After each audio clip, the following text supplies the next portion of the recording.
When I was 4, a fortune teller said I was fated to bring misfortune to my parents.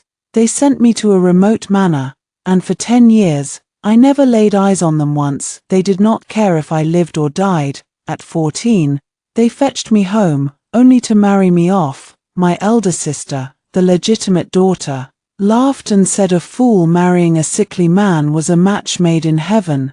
My parents told me, if this marriage were not unbreakable, and if your elder sister were not soon to make a noble marriage, you wouldn't even be fit to shine her shoes. A married daughter is like spilled water, don't come back, whether things go well or ill for you. Only he held my hand, taught me to write my own name, and taught me that a woman must respect herself, love herself, strive for self-improvement, and forge ahead with resolve. In those 10 years at the manor, I long forgot what my parents looked like. My wet nurse would say, "You are the second legitimate daughter of the Wang family. You ought to have lived a life of gold and luxury. It's all that damned fortune teller's fault." She would curse him until her eyes reddened, but fearing she might corrupt me, her words always boiled down to the same few: damned black-hearted wretch, a snake in the grass.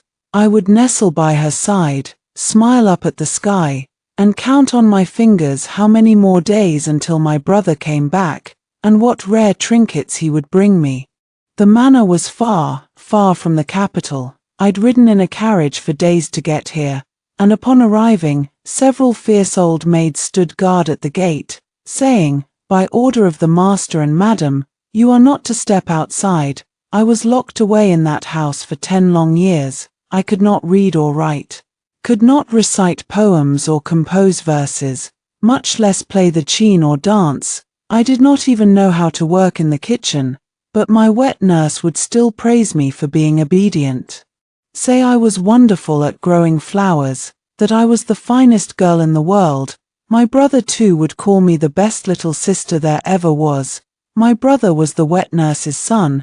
He had come to the manor with me all those years ago. Unlike me, who was forbidden from everything, no one ever stopped him from doing as he pleased. First, he went into the mountains to hunt with the hunters from the nearby village, learning great martial skills. Later, he became a caravan guard. And now he was married with children, settled in the village. His wife was the daughter of his hunter master, and the two were deeply in love. My wet nurse and brother would be home in a few days. They'd been gone for over a month. Long enough. I looked up at the bright blue sky. It ought to have been boundless. But trapped as I was in this tiny little space, it seemed small and cramped too. I thought of the rivers and lakes, the dense forests, the bustling streets, the lively market fairs and temple festivals my brother had told me about when he came back. 10 years. My parents had never sent for me to return, nor had they come to see me. All my food and clothing came from the manor's own produce. I did not eat delicacies from mountains and seas, nor wear silks and satins, but I was never hungry or cold. When I was little, I did not understand what it meant to bring misfortune to father and mother. When I grew a little older, I heard the old maids gossiping, calling me a jinx, saying they had to stay far away from me lest they catch my bad luck. Then I understood seeking profit and avoiding harm is only human nature. I grieved when my blood relatives shunned me, but not deeply, for I had my wet nurse and my brother. This time, my brother brought back plenty of rare trinkets, including a withering camellia plant. He said it was called the 18 Scholars. I had no idea of its elegant name. I only thought it looked pitiful. I carefully pruned its roots, repotted it, watered it, and set it by the window, wiping its few remaining leaves with a small cloth, waiting for it to sprout new branches and buds. "Nurse, nurse, it's alive." I urged her to go tell my brother at once that the camellia he'd brought back had survived because of me. Before she left, she stroked my cheek, her eyes red, and said, "I'll be right back. Be good and stay home." Yes, I had snuck out once a long time ago. When they found me and brought me back, the old maids did not punish me, but they bullied my wet nurse terribly. I could not fight them, nor could I do anything to stop them. After that, I never tried to run away again, for I knew that if I made a mistake, it would be my wet nurse who suffered for it. The day the Wang family's men came to fetch me, the camellia's leaves were lush and green.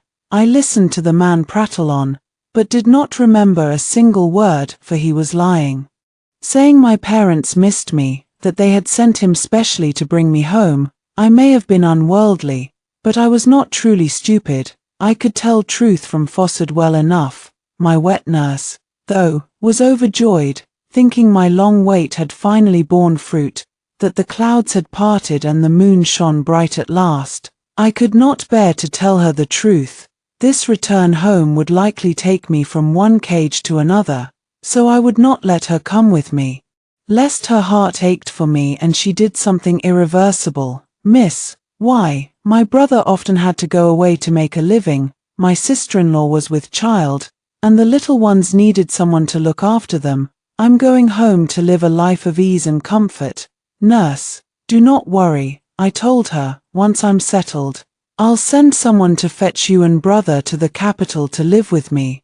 On the day I left, before I climbed into the carriage, I smiled the whole time, as if filled with eager anticipation for going home, as if I were truly overjoyed. But once I was inside the carriage, staring at the camellia in the corner, tears finally rolled down my cheeks uncontrollably. I wondered if I would ever see my wet nurse and brother again in this life. The journey back to the capital was just like the one I'd made all those years ago, passing through days and nights, until at last we arrived.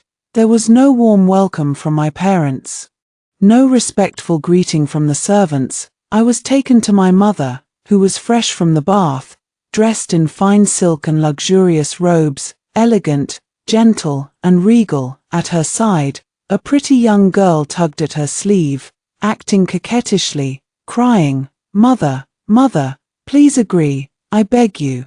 My mother smiled and pinched her cheek, her voice soft and loving. All right, I agree.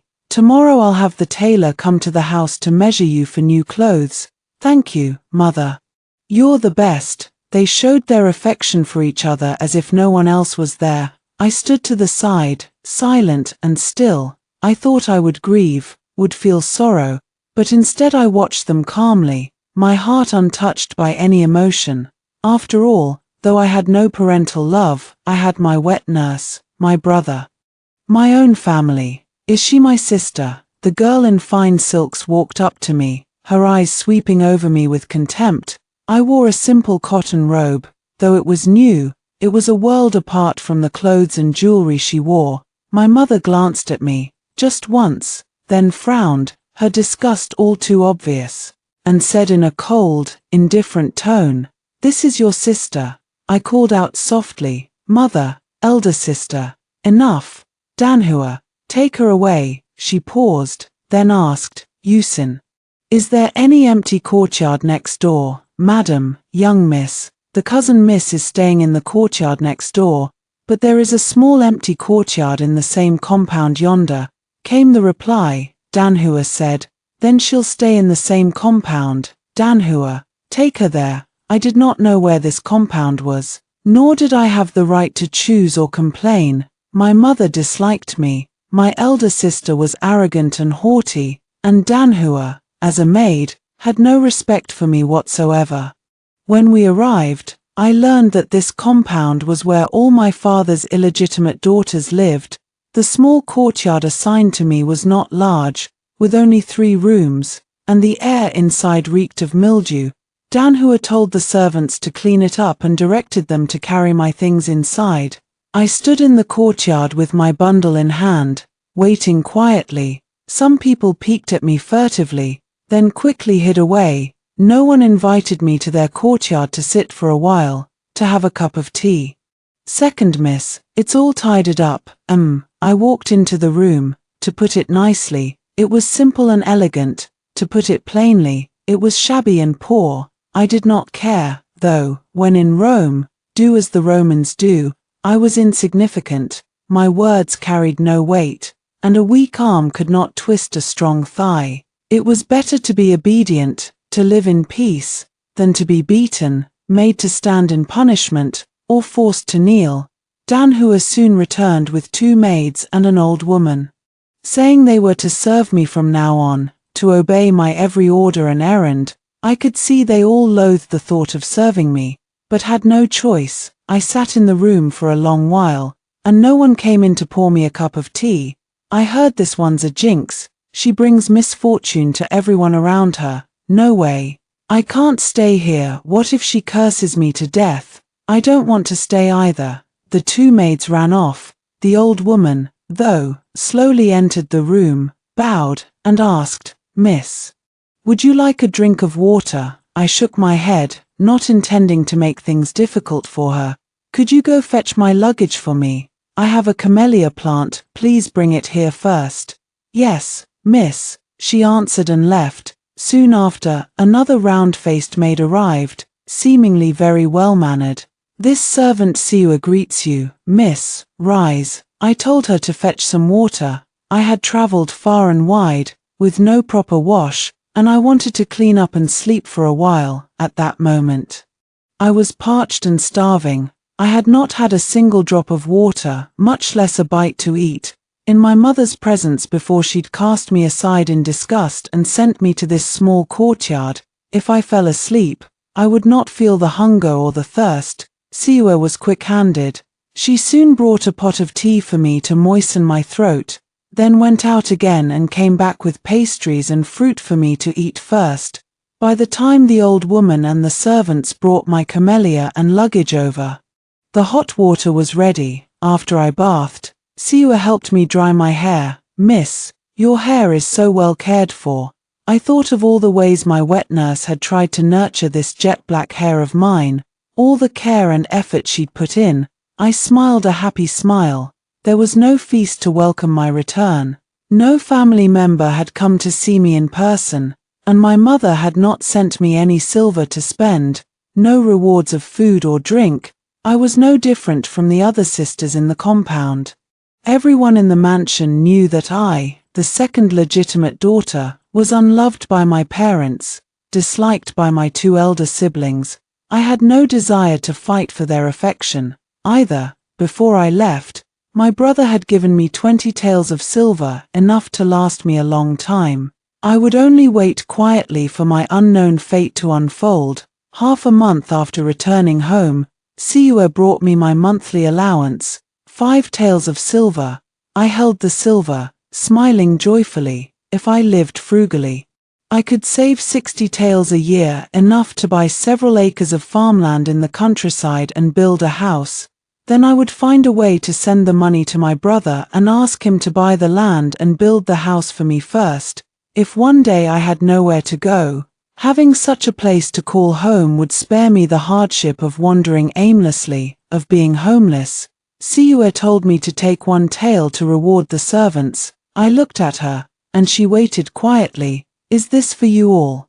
Siwa shook her head. "Not for us, miss. For the others outside the compound, the kitchen maids, the storehouse keepers, the accountants, the maids around madam." As Siwa spoke, she looked at me, her eyes filled with pity. I knew why she felt that way. Unloved as I was, I had to take great pains to bribe these people, otherwise my meals would be skimped on. I would never get hot water, or there would be none at all. The things allocated to me from the palace would either never reach my hands, or they would be broken and spoiled. I shook my head. It was just me, my wet nurse, and the maids who guarded me at the manor in the countryside. None of them could read or write. I paused, then asked earnestly, "Have you come to see if I am a suitable match? Are you going to marry me?" "But I haven't even had my hair-pinning ceremony yet. I'm still a child." My wet nurse said girls are still children before their hair-pinning ceremony. Only after it are they young ladies, old enough for marriage talks and to wed. Third young Master Gu did not answer my question. Instead, he asked, "What about you? Look at me now, would you be willing to marry me?" I thought long and hard, then asked, "Can I go out after marriage? Will you teach me to read and write? Will you hit me? Can you fetch my wet nurse and brother to live with us?" Third young Master Gu smiled. Do you know I can barely walk? The imperial physician said if I don't find the antidote, I may only have a few years left to live. I shook my head. I truly didn't know any of this. No one told me. I've only seen Mother once since being fetched back. And Father and my other sisters only today. I live with the illegitimate daughters in the same compound. Third young master Gu fell silent. He turned slightly and rummaged in a cloth bag hanging on his wheelchair. Then took out a small porcelain box and handed it to me.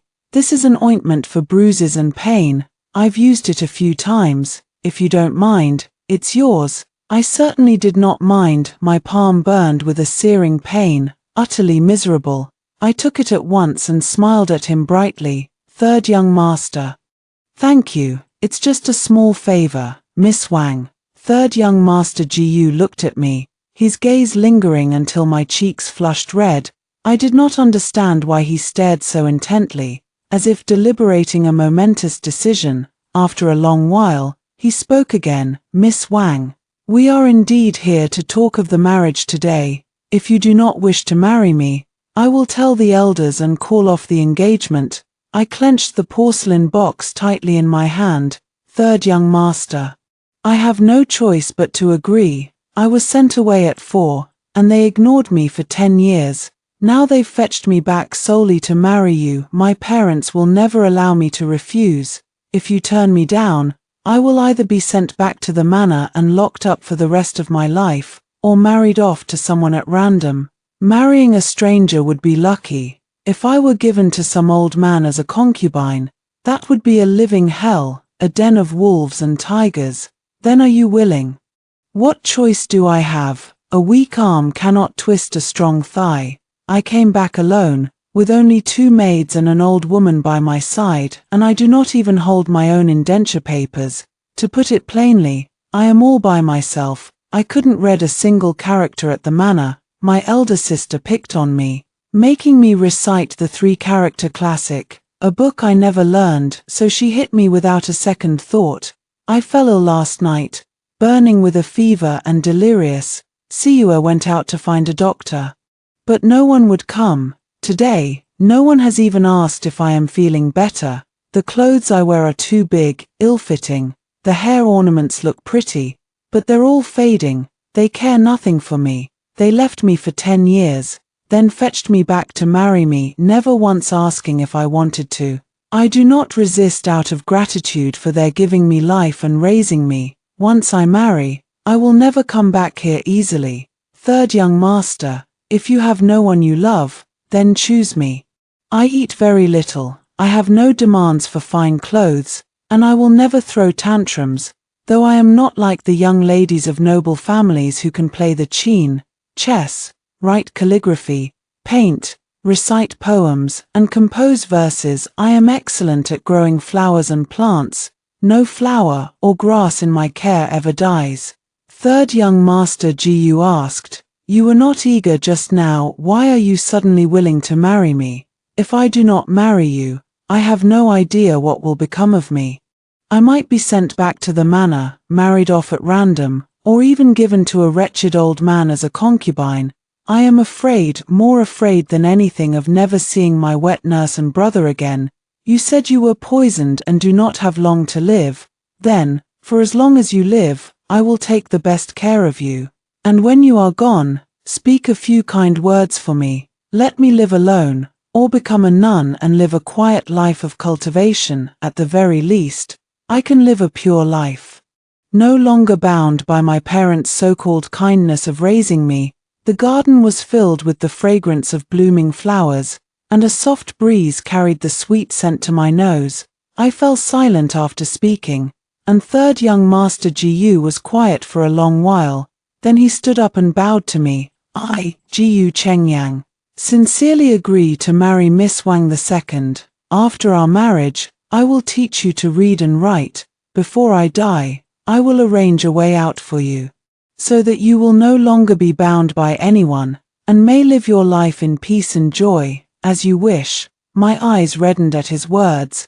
After my wet nurse and brother, he was the first person who I thought would truly treat me well. I said hastily, then you must live for many more years. Find the antidote soon and live to be 100 years old, if possible. On the day Jiyu Chengyang and I's engagement was settled, Wang Yusin burst into my room, smashing everything in sight, and pointed at me, screaming, "How dare you? How could you ever deserve this?" She tried to hit me, but was held back. I huddled in the corner, trembling with fear. After her rage faded, she let out a cold laugh. "A fool and a dying invalid, you really are a match made in heaven." I tried to retort, but Siua clapped a hand tightly over my mouth. We both knew full well that if I dared to say a single word in protest, Siua and I would both be beaten black and blue that day. Before Wang Yusin left, she said, "Do you think that because you're back and marrying Jiyu Chengyang, you're truly the second young miss of the Wang family? Do you think father and mother will love you? You're nothing but a jinx who brings misfortune to her parents. No one will ever love you." I disagreed with her words. I had never hoped for my parents' love. What did it matter if they loved me or not? I was not without love in my life. I had my wet nurse and brother, who doted on me dearly, even after the engagement was settled. My life in the Wang family did not improve. I was still an invisible person. Mother never sent for me to give me instructions on how to behave as a future wife of the Jiyu family. I heard the steward was arranging my dowry, and I would take whatever he gave me, no more. I knew it was useless to fight for more. I would never win anyway. A seamstress from the dress shop came to take my measurements, then sent over a passable wedding dress. There was no talk of a grand wedding for the Wang family's daughter. The Jiyu family seemed in a great hurry, so my wedding day was set for the 2nd day of the 10th lunar month, just 3 months away. Every day, I sat in my room and stared at my camellia plant. Siwa was even busier than I was, running back and forth to gather news. Then came the 13th day of the 8th lunar month. Mother sent Danhua to tell me, "You are not to go anywhere on Mid-Autumn Festival. Stay in your yard at all times." The other sisters in the mansion all had new clothes to wear. I did not. They could go eat mooncakes and gather with father and his concubines. I could not. Siua felt indignant for me. But I truly did not care. I did not even want to go. No new clothes, no mooncakes, it was all right. Once I married, I would repay this so-called kindness of the Wang family, and after that, we would be strangers. Why bother asking for trouble? Early on the 15th, Jiyu Chengyang sent someone to bring me mooncakes, many flavors, and a small bottle of sweet Osmanthus wine, an Osmanthus sachet, and a tiny painting of Osmanthus flowers. When the moon rose high in the night sky, Siua and I ate mooncakes and sipped the wine. I rambled on with clumsy praises for the painting, then clutched the sachet and fell into a deep, sweet sleep. I had no presence in the Wang mansion at all, whether it was joyous celebrations or funerals. Nothing had anything to do with me. Only Jiyu Chengyang sent someone to bring me food every few days, and occasionally a small painting of 1 or 2 flowers, in bright, colorful hues, utterly lovely. I did not care if he had painted the flowers himself or not. I only needed to remember that he treated me well. I hoped he would live a long life, so I prayed for him every single day. Siua laughed and said I was being silly and superstitious. I smiled and did not argue with her. My wishes did not need to be known to everyone. Whether my heart was sincere or not, only I needed to know that. Then came the 27th day of the 9th lunar month, just a few days before my wedding. Mother sent for me. I bowed to her and stood a good distance away. She stared at me for a long while before speaking. "You are not worthy of 3rd young master Jiyu of the Jiyu family." I looked at her and asked, "Am I unworthy from the moment I was born? Am I unworthy because I did not strive hard enough? Or is it more sinful to give birth to a child and abandon them, to fail to raise and teach them?" I pressed my lips together and said no more. "If this marriage were not unbreakable, and if your elder sister were not soon to make a noble marriage, and those illegitimate daughters were not so beneath notice, this would never have fallen to you. A married daughter is like spilled water. You must obey your husband after marriage. Do not come back here for trivial matters from now on. The Wang family does not welcome you." I nodded. "Madam, rest assured, I remember." "What did you call me?" Lady Wang's voice turned sharp. I looked at her in confusion and retorted, "Is that not what you mean? She could despise me and abandon me, could I not distance myself from her in return?" Lady Wang took several deep breaths. "You really are a debt collector, a heartless thing." She waved a hand. "Your second aunt will teach you what to do next." As I walked out of the room, I heard her mutter, "I should have drowned her when she was a baby. All these years, I've raised nothing but an ungrateful wolf. Even a dog would wag its tail for its master. But I was not a dog, I was a human being.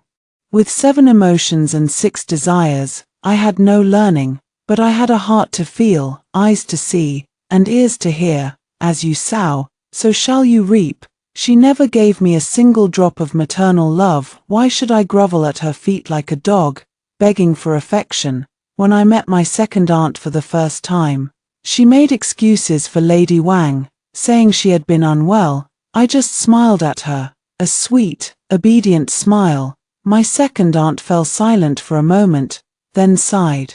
"It will all be better after you marry." "Yes, it will all be better after I marry." Third young Master Gu said he would teach me to read and write, and even if he died, he would arrange a way out for me. Once I marry, I will no longer be a member of the Wang family, no longer have any ties to them.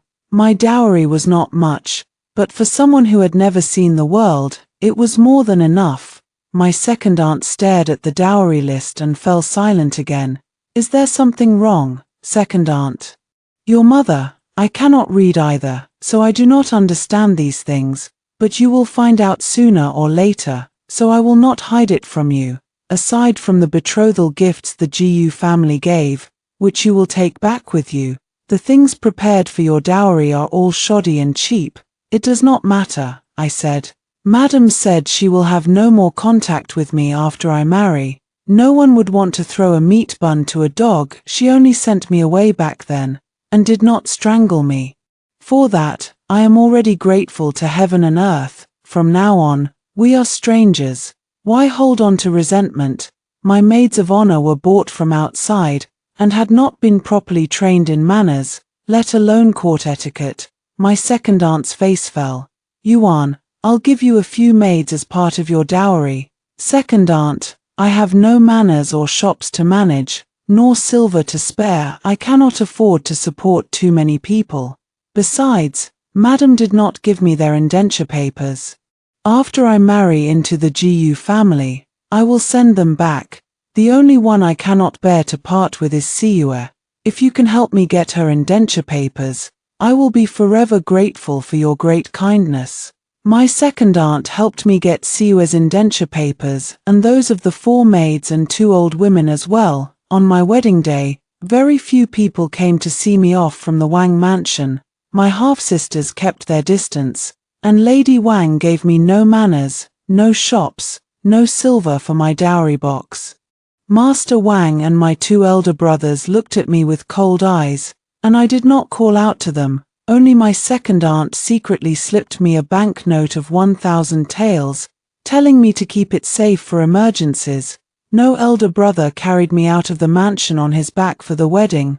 Jiyu Chengyang came to fetch me, but with his bad legs, he could not carry me either. All the rituals of obeying my father's and mother's teachings were skipped when I bade my parents farewell.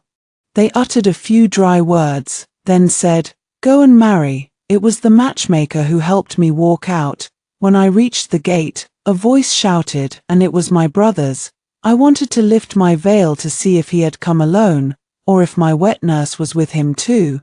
But the matchmaker held my hand down and pushed me into the bridal sedan chair. Outside, amid the crackle of firecrackers and the blare of Swoner horns, my brother shouted twice more our secret signals. I could barely hold back my tears. I had wanted to call back, but remembered I was a bride, and must not make a fool of myself.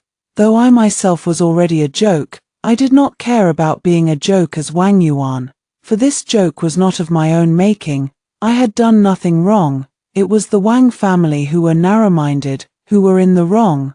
But once I stepped out of the Wang mansion, I was the third young mistress of the Jiyu family, and I would not bring shame to Jiyu Chengyang. The sedan chair swayed all the way to the Jiyu mansion, the firecrackers and Swana horns never ceasing. The matchmaker helped me down from the sedan chair, and I clutched the red silk sash tightly, stepping over the brazier of fire and following the footsteps ahead step by step. Then came the wedding ceremony. Bow to heaven and earth, bow to the elders, bow to each other as husband and wife. The ceremony was complete, and I was led to the bridal chamber. Jiyu Chengyang held my hand and walked a few steps, then sat down in his wheelchair. I could hear his painful gasps. Between third young master, husband, and third master. I chose third master. Third master. Are you all right? I'm fine. I never expected he had prepared a sedan chair for me, and told 4 old women to carry me to the new chamber. Later, I asked him why he had made such arrangements, and he said, "I am lazy enough to ride in a wheelchair myself. Why should I make you walk and suffer?" He was not lazy at all, he was in pain, and yet, he had married me into the Jiyu family with all the proper pomp and splendor. Because of his poor health, no one came to tease the bride and groom in the bridal chamber, nor was I made to sit alone for long. As soon as I returned to the bridal chamber, the veil was lifted. I let Siwe take off my phoenix crown for me. The crown was a gift from Jiyu Chengyang, and I had been utterly stunned when I received it. It was so beautiful. I had hugged it and slept with it for several nights. The wedding dress was prepared by the Wang family. I took it off and told Siwe to lock it in a chest, never to look at it again. I changed into light, comfortable clothes and sat nervously beside Jiyu Chengyang, whispering, "My brother has come to the capital." He was the one who shouted just now. He nodded, and called a servant in, telling him to go to the gate and invite my brother in for the wedding feast if he saw him. I cannot seat him at the main table. It does not matter. I am already overjoyed that my brother can enter the Jiyu mansion and drink my wedding wine. Of course, I did not dare to hope for a face-to-face meeting. After the feast, Jiyu Chengyang said, "This courtyard will be yours and mine from now on.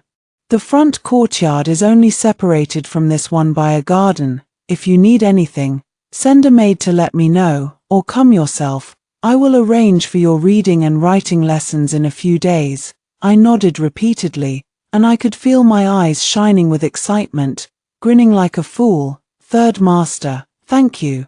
Jiyu Chengyang did not share the bed with me that night. I slept alone. The room was spacious and bright, the ornaments exquisite. Every detail a testament to good taste and careful thought. The quilts and bedding on the bed were soft and fluffy, carrying a faint, pleasant fragrance. The maids and old women I had brought with me were useless, but the nanny Jiyu Chengyang sent to wait on me was extremely capable. Her capability was not in being harsh to me, but in being strict with the other servants, while treating me with the utmost respect and courtesy. "If you are tired, third young mistress, you may rest early. If not, you may read a book. There is no need to go out today." I could not read a single book, of course. I was illiterate. I asked her what I should call her. "This old servant's husband's surname is Zhao, and I am third young master's wet nurse." "Nanny Zhao," I said. "May I call you that?" Nanny Zhao smiled until her eyes crinkled into slits. "It is my great fortune to be honored by the young mistress. Jiyu Chengyang had sent her to wait on me and help me, and I would never make things difficult for her, nor shoot myself in the foot. She had no intention of standing on ceremony or setting strict rules for me either. In short, my first day at the Jiyu family was extremely pleasant and happy, and I slept soundly through the night. As for not consummating the marriage, I did not give it a second thought. I was still too young. The next day came the tea ceremony. Jiyu Chengyang knew exactly what was in my dowry, and I had nothing worthy of note to offer. Everything was prepared by him. I listened to Nanny Zhao and memorized it all. who to present which gift to, in what order. I only needed to not make a single mistake. The tea ceremony went smoothly. The GU family was large, but everyone seemed kind and amiable. No one targeted me on purpose. And all told me to live a good life with GU Chengyang. My parents-in-law told me I only needed to pay them my respects on the 1st and 15th of each lunar month. You may stay in your courtyard or walk in the garden as you wish for the rest of the time. This is your home now. You may be as casual as you like. No need to be too restrained. If there is anything you need to do, we will send someone to let you know. On the way back to the courtyard, I smiled at GU Chengyang, and he smiled back at me gently. Are you that happy? I nodded vigorously. There is something that will make you even happier. I raised my eyebrows, thinking he was going to start my reading and writing lessons at once, but instead, I saw my brother standing in the garden. Brother, I ran over to him in a hurry, about to fling myself into his arms, but he held out a hand and pressed it to my forehead. Brother, I stamped my foot in grievance. My brother laughed. You are married now, and still so childish. Even when I am 70 or 80, I will still be a child in your eyes.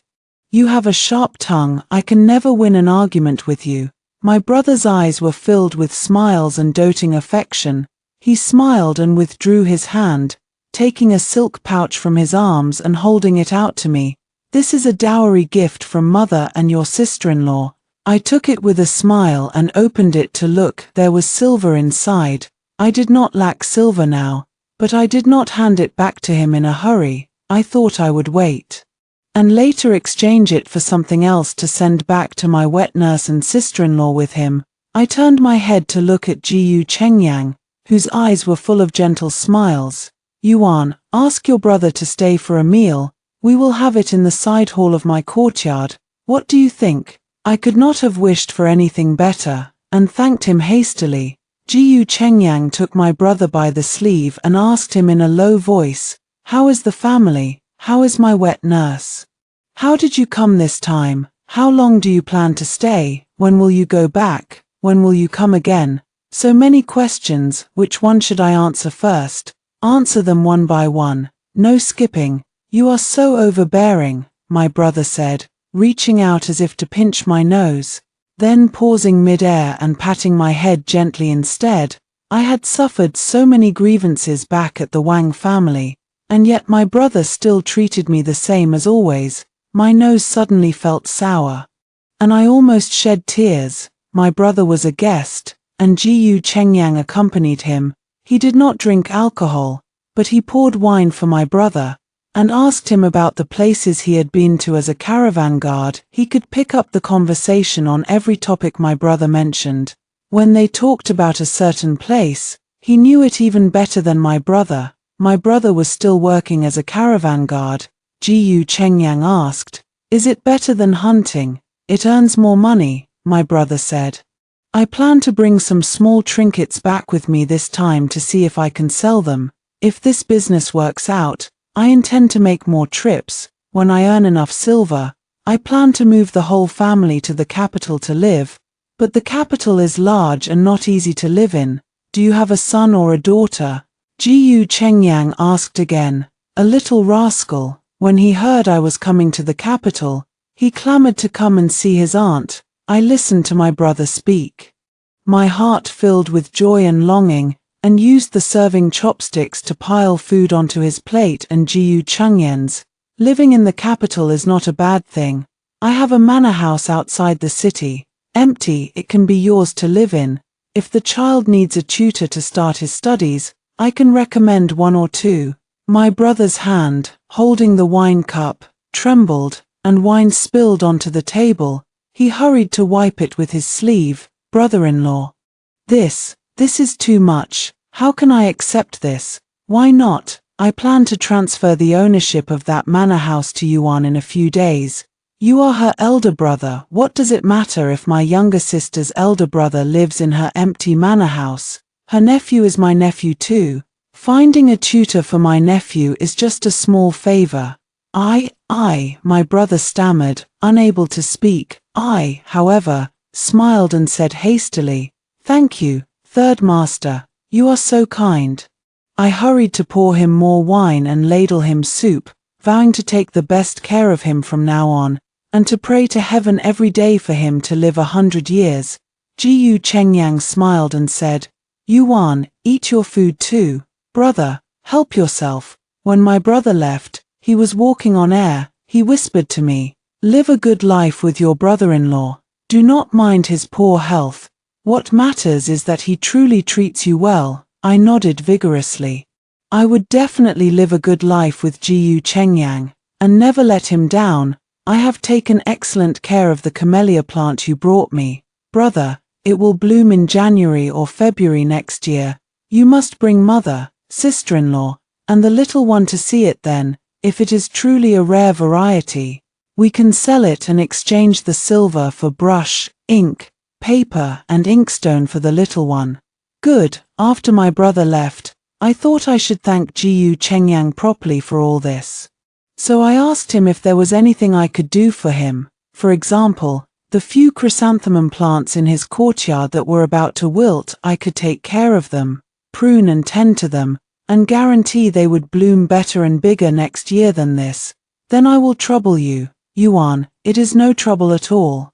Third master, you have given me a new life. That is the greatest kindness of all.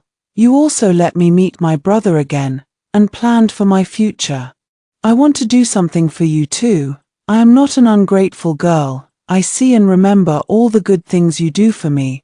I do not know if it was the right thing to bring you out of the Wang family and into the Jiyu family," he said, a trace of hesitation and melancholy in his voice. I cut him off at once. "Of course it was the right thing, third master. Do you know what I ate for 3 meals a day back at the Wang family? Do you know what the room I lived in and the bed I slept in were like? Did you know how many maids waited on me, how many new clothes I had, how much my monthly allowance was? For 3 meals a day, I had 1 meat dish, 1 vegetable dish, and 1 soup. Sometimes even that was barely edible. Either the rice was spoiled or the soup sour. The 3 rooms I lived in didn't even have a full set of tables and stools, all with obvious mends and patches.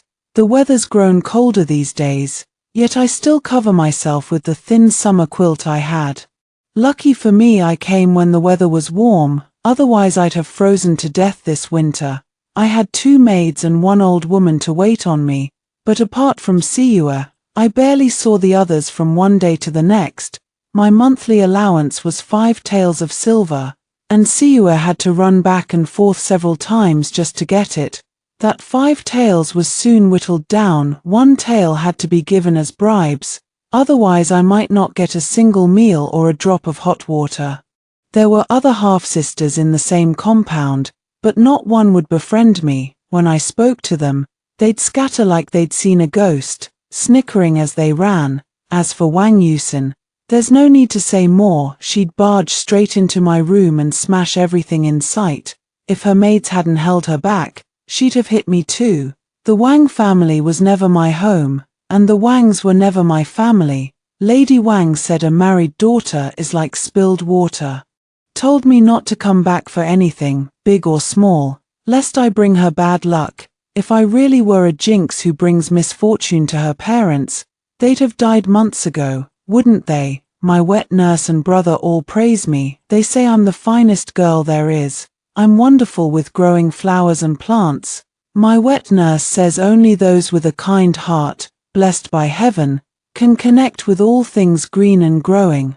I'm no jinx. I took a deep breath, squatted down in front of Jiyu Chengyang, placed my hand on his knee, and looked up at him. But apart from my wet nurse and brother, no one was willing to lend me a hand. Siua always tells me to endure, to hold back. If I don't, both of us will be ruined.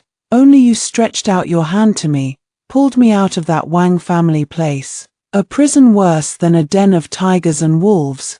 Third master, don't blame yourself.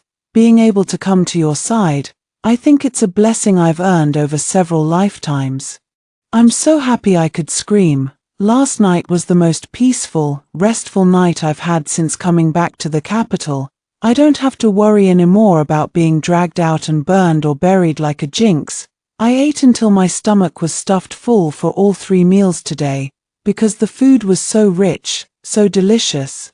My eyes grew wet as I looked at Jiyu Chengyang. I rarely cry, really, except for the time Wang Yusin hit my palm with a ruler. It hurt so much I couldn't hold it in. I never cried when the Wangs pushed me around and bullied me in secret. I didn't cry when I had bad food to eat, because at least I had something to eat. I didn't cry when my monthly allowance was cut off after just 1 month of the 5 tails, because I knew I'd escape that cage soon enough. And I still had the 20 tails my wet nurse and brother gave me for emergencies. But at this moment, I want to cry so badly, especially when Jiyu Chengyan's big hand fell on my head and patted it gently. A gesture of comfort and pity both. When the tears fell, I hurried to wipe them away. Why are you crying? Jiyu Chengyang couldn't help but ask. This isn't crying, not sadness, not at all. These are tears of joy, tears of being reborn. I've always had a way with words. I'm not stupid at all, I just lack experience. Haven't seen the world outside, trapped by that one little house and the so-called grace of being raised. Jiyu Chengyang sighed and took out a handkerchief, handing it to me. If you're happy, then don't shed tears. It's not good for a girl to cry all the time. I took the handkerchief at once and wiped my tears, saying earnestly, I know I'll cry my good fortune away if I keep this up. I never planned to go back to the Wang family for the 3-day return visit, and Jiyu Chengyang didn't mention it either. But my mother-in-law, Lady Jiyu, sent for me and asked a few questions. Madam, she never liked me. Before I married, she told me not to come back for anything, big or small. Third Master's health is poor. What if he tires himself out traveling back and forth? It's better we don't go, isn't it? Lady Jiyu fell silent for a moment before asking, did she really treat you that horribly? I don't know if it counts as horrible, really. She never did anything in secret. Anyone could find out with a little asking. I hadn't meant to talk about Jiyu Chengyan's condition, but I knew I wouldn't come to the main courtyard often from now on. So I asked, Mother, how did Third Master get hurt? Is there really no cure for the poison in his body? Sigh, it's not that there's no cure at all, just that the medicine guide is impossible to find. We've sent so many people out over the past 2 years, spent so much silver, and still can't find it. He tells us not to bother anymore, but this child, come sit by my side. Let me tell you something. I sat down next to Lady Jiyu, and she said, you never saw him in his prime, bright and noble, as gentle as moonlight, a young man of unparalleled grace. If you had, you'd understand. Now he's fallen from the clouds into the dust. My poor boy. When Lady Gu's tears fell, I hurried to wipe them away. How hard it must be for him to keep going like this. That eldest young miss of the Wang family has no heart. A betrothal made by the elders shouldn't be broken lightly. True, but when Sanlang was hurt, we went to ask for a divorce, and she refused. Why did she refuse? Because she was afraid we were lying to her, so she dragged it out with all sorts of excuses. When she saw Sanlang was truly dying, she flat out said she wouldn't marry him. Vile, hateful woman. I cursed her angrily, pounding my fist on the Arhat bed in frustration. I wish I could fight her, but I'm not strong enough, otherwise I'd have come to blows with her right then and there. Lady Jiyu laughed at that. Though, lucky for her she's blind. The Wang family sent you instead, and we're grateful for it. We knew the Wangs had another daughter, sent away to the country over 10 years ago. I wanted to find a wife for Sanlang, but he insisted on meeting you himself, asking your opinion, after he met you. He came home and fell silent for 2 days, then he told the servants to tidy up a courtyard for you, and took out all his old books to clean and air them out. We don't mind spending all the silver in the world on him, and we don't believe a word of that jinx nonsense about you. We just hope that after you marry into the Jiyu family, he'll have something to do, be busy every day so he has no time to grieve. so he can pull himself out of this despair soon. The poison can't be cured, but it can be eased. My heart ached for him suddenly, a sharp, terrible ache for all the effort Jiyu Chengyang had put in for me. We will find a cure. If we can't find the medicine guide, we'll look for it ourselves. Send people to dig in the mountains, post notices to buy it if it's something rare, something no apothecary has ever seen. We'll buy it all, and then I'll grow it myself. Mother, I'm wonderful with growing flowers and plants. You have to believe me. I will grow the medicine guide that can cure Third Master's poison. Lady Jiyu stared at me for a moment, then pulled me into her arms, patting my back gently. All right, from now on, I'll leave Sanlang in your care. I nodded vigorously. It's just a matter of keeping him busy, isn't it? I'll study reading and writing every day, and if that's not enough to keep him occupied, I'll beg him to teach me to paint, to take me out of the mansion to play. We'll buy a manor somewhere. A special one just for growing rare medicinal herbs. We don't have to worry about spending silver on it. If we grow the herbs well, we'll earn 10 times, 100 times what we spent back someday. I never expected Lady Jiyu to give me a manor on the spot. It backs onto a mountain, with a stream running in front, over 400 mu of farmland, more than 1,000 mu of hillside, even 2 small forests. I'm giving it to you now. From now on, it's yours to grow medicinal herbs on, Yuan. Sanlang is in your hands. I nodded dumbly, still in a daze. How much silver must a manor this big be worth? It's mine. The words felt light as air, almost unreal. When I told Jiyu Chengyang about it, he smiled. Mother is far wealthier than you think, and she has plenty of capable people at her disposal. She knows everything about what happened to you at the Wang family. You can't hide that from her. I blinked, so she'd already asked around, found out everything. There's one more thing I need to tell you, he said, about your dowry. Apart from the betrothal gifts the Jiyu family sent, the Wangs didn't spend a single copper on your dowry. All the silver for those things came from the Jiyu family. I had my wet nurse calculate it. We gave 10,000 taels, and the Wangs only bought 5,000 taels worth of things with it. What? I shouted, my voice rising.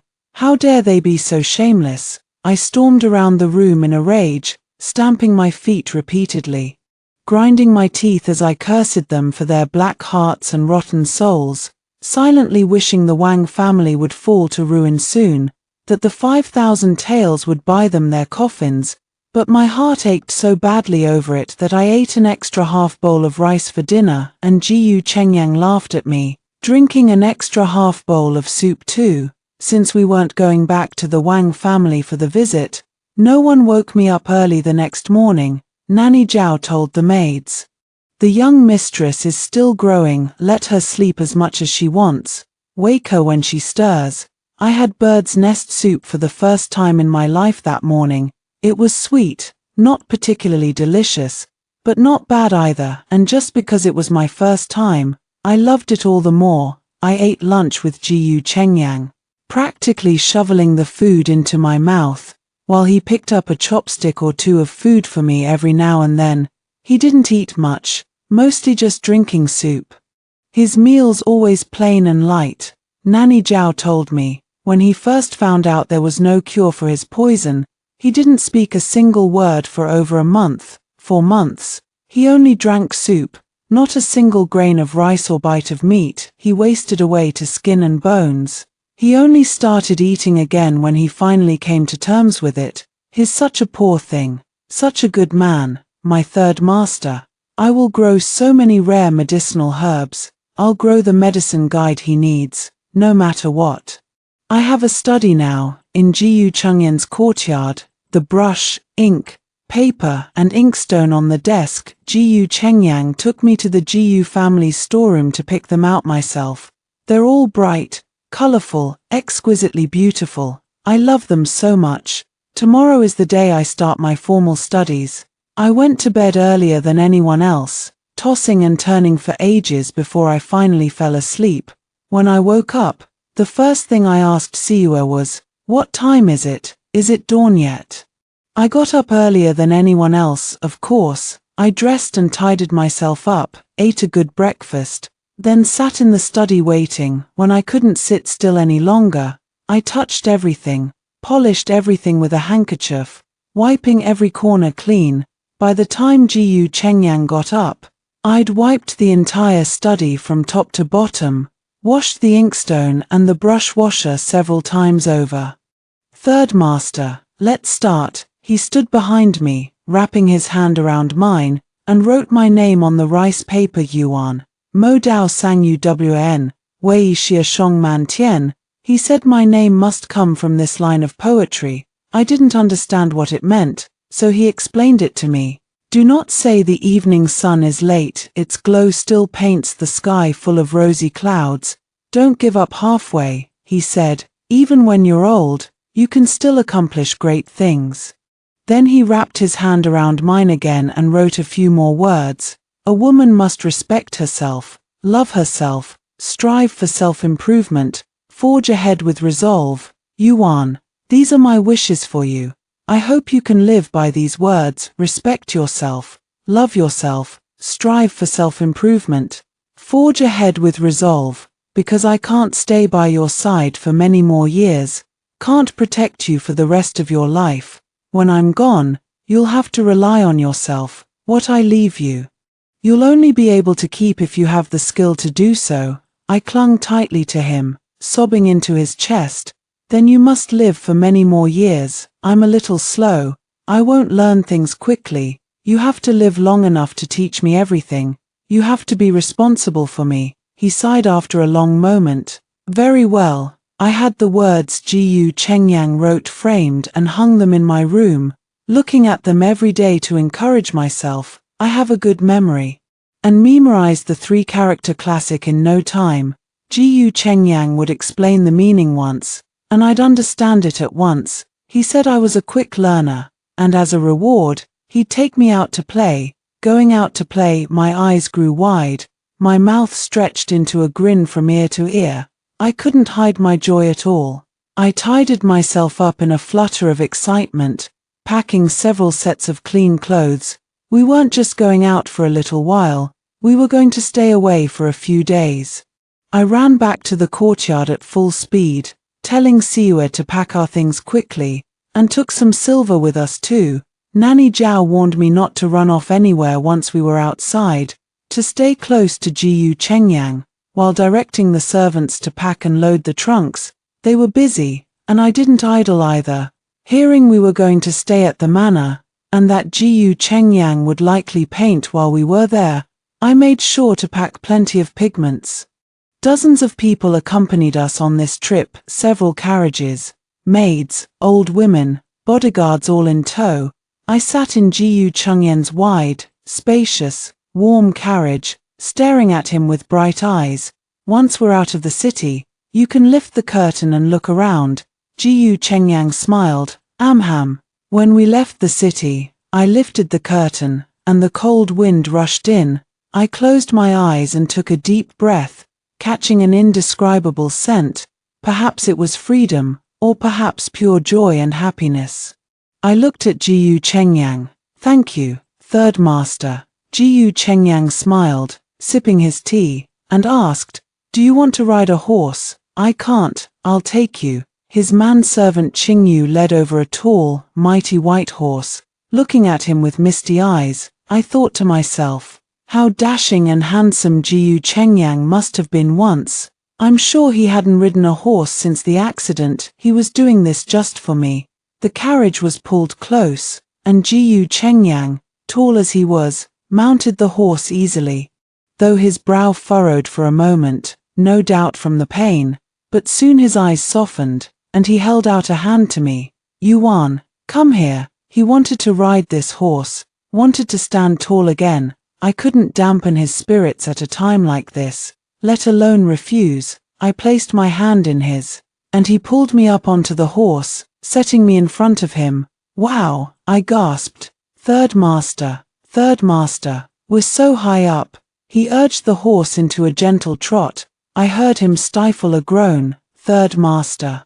Does it hurt? I can bear it. He didn't let the horse run far before reining it to a slow walk. I leaned back against his chest, holding his hand.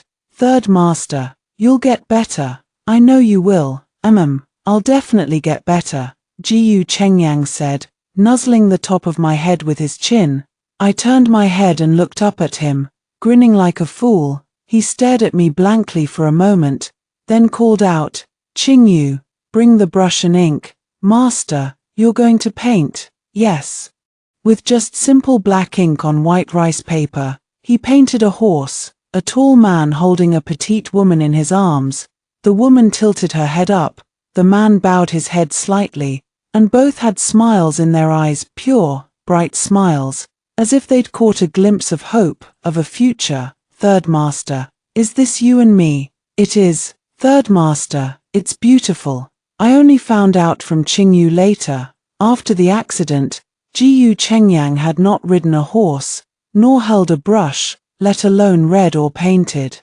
He'd sunk into such deep despair, nothing could reach him. It was me, blazing like a fire, who had slowly woken his lifeless heart back up.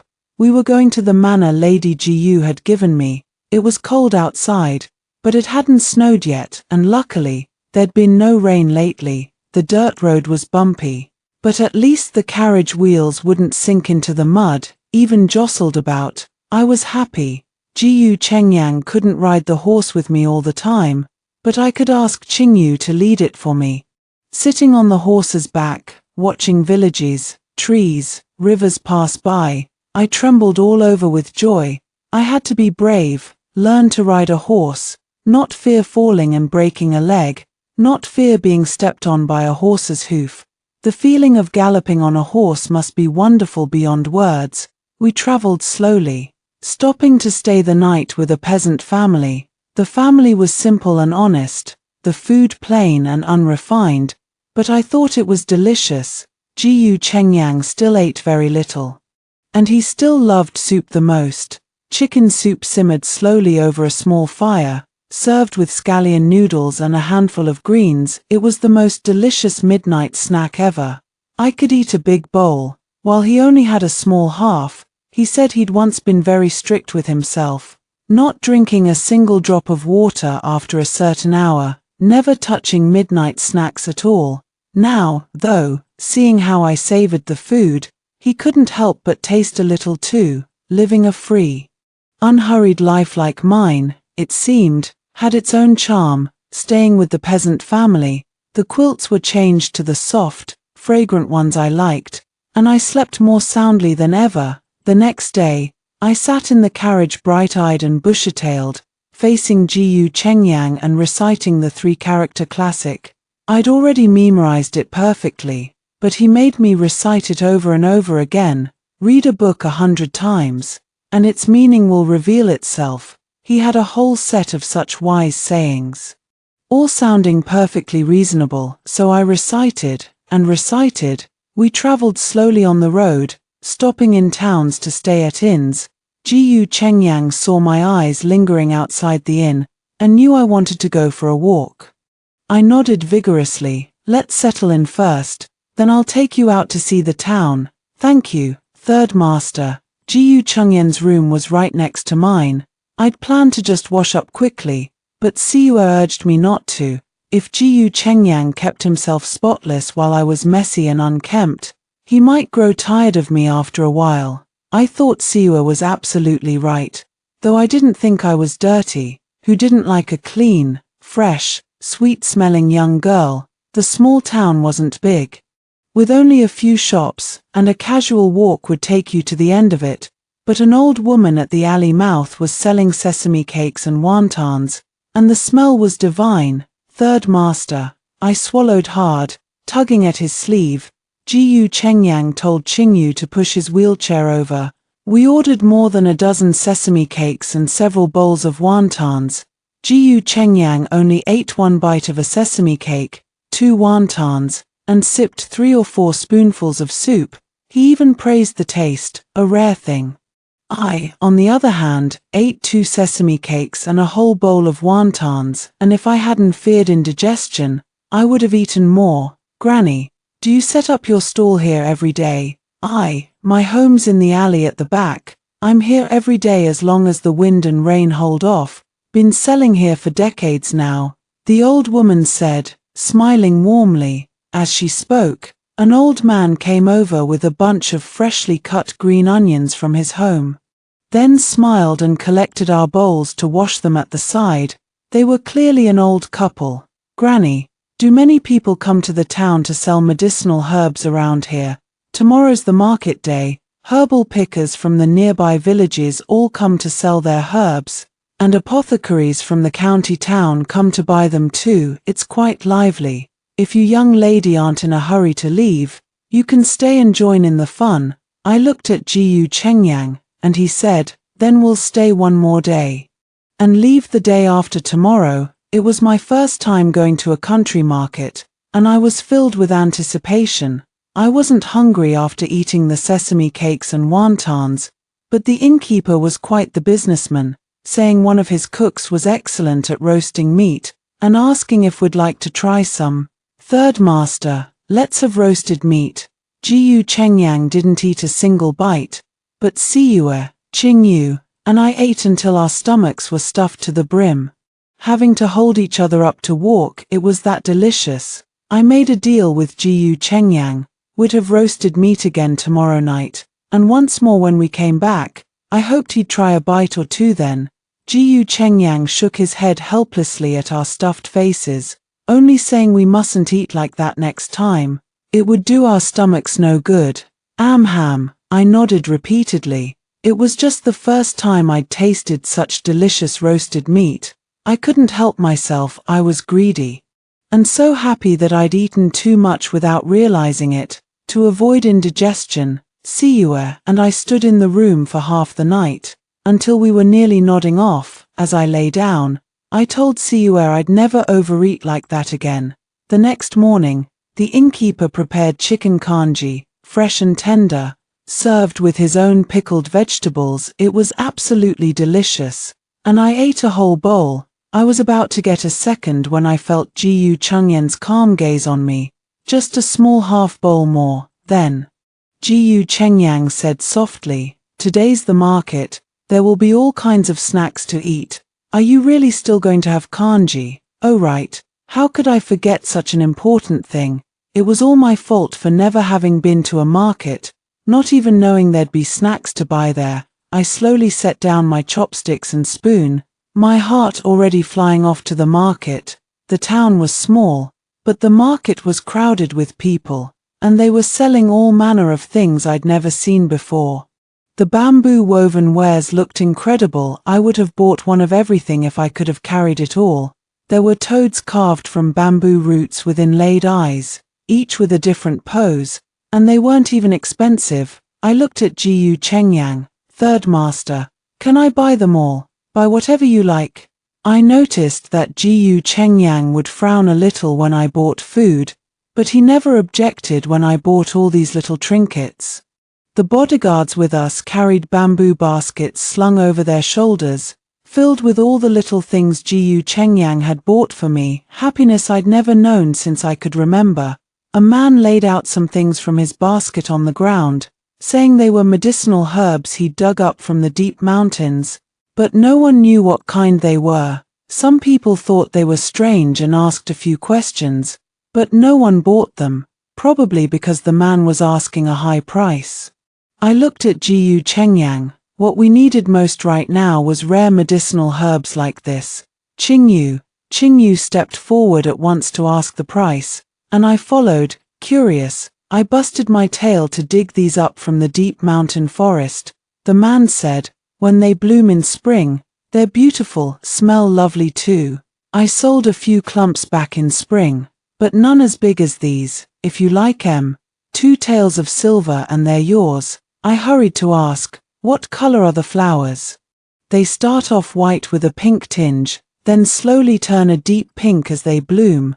Jiyu Chengyang told Qingyu to buy them, and I asked again, "You spend all your time wandering the deep mountains and forests, you must know a lot of medicinal herbs, right?" "I won't hide it from you, young lady. Gathering herbs is how I make my living. I sold all the herbs I picked a few days ago, I have no idea what kind of plant this is. The apothecaries won't take it, so I'm just selling it as a flower or grass. Then you must have seen plenty of rare flowers and plants in the mountains, haven't you? If you come across any more next time, could you dig them up and bring them out? We'll buy them, as long as the price is fair. The man's face lit up with joy at once. You really mean it? Anything at all, anything at all, I nodded. And Jiyu Chengyang nodded too. That's wonderful news. You have no idea how many flowering plants there are in the deep mountains. But they're not the same as medicinal herbs, the apothecaries won't buy them, so I dare not dig up too many. If you really want all of them, I'll dig them up whenever I find them. Rest assured, I won't ask for an exorbitant price. Qingyu made arrangements with him, agreeing on how often we'd collect the plants, and telling him to dig them up with the soil around their roots to keep them from dying of thirst. Jiyu Chengyang took me for a walk around the market, and we came back with our hands full. Back at the inn, I started sorting through all the little trinkets I'd bought. Who would believe I even bought a whole box of colorful, vibrant stones with such a delicate, poetic beauty? Jiyu Chengyang said they were rainflower stones. I had no idea what rainflower stones were. But they were truly beautiful, like nothing I'd ever seen before. I'll make a pendant out of this one, a sachet ornament out of this one, and a pair of earrings out of these too. I picked out a more sedate-looking one, held it up to Jiyu Chengyang, and gestured, "Third master, I'll braid a fan pendant out of this one for you. Wouldn't it look lovely hanging on your fan in summer? It would need a big fan to match," Jiyu Chengyang said, laughing. I thought the rainflower stone was indeed a little too big. If I really made it into a fan pendant, I'd just braid it for fun and not give it to him. Even if it couldn't be a fan pendant, braiding it and hanging it on the wall or by the window would surely look exquisite. If you don't mind the trouble, Yuan, you can braid a few more. If third master really likes them, of course I'll braid more. I love doing it. I smiled and sorted through the stones some more, my mind brimming with ideas. I pulled out colorful cotton threads, matched them up, and quickly braided a waist pendant, holding it out to Jiyu Chengyang. "Third master, look, isn't it pretty? Does it match your robe?" Jiyu Chengyang took it, gestured with it carefully, and nodded slightly. "It suits perfectly." I tied the waist pendant on for him. His original one was a piece of exquisite green jade. I thought the braiding on it looked a little old, so I re-braided it with new threads. Jiyu Chengyang praised me. "Yuan, you're so deft with your hands. I know so many braiding patterns. Just you wait and see. Third master, I'll make pendants out of every single rainflower stone in this box.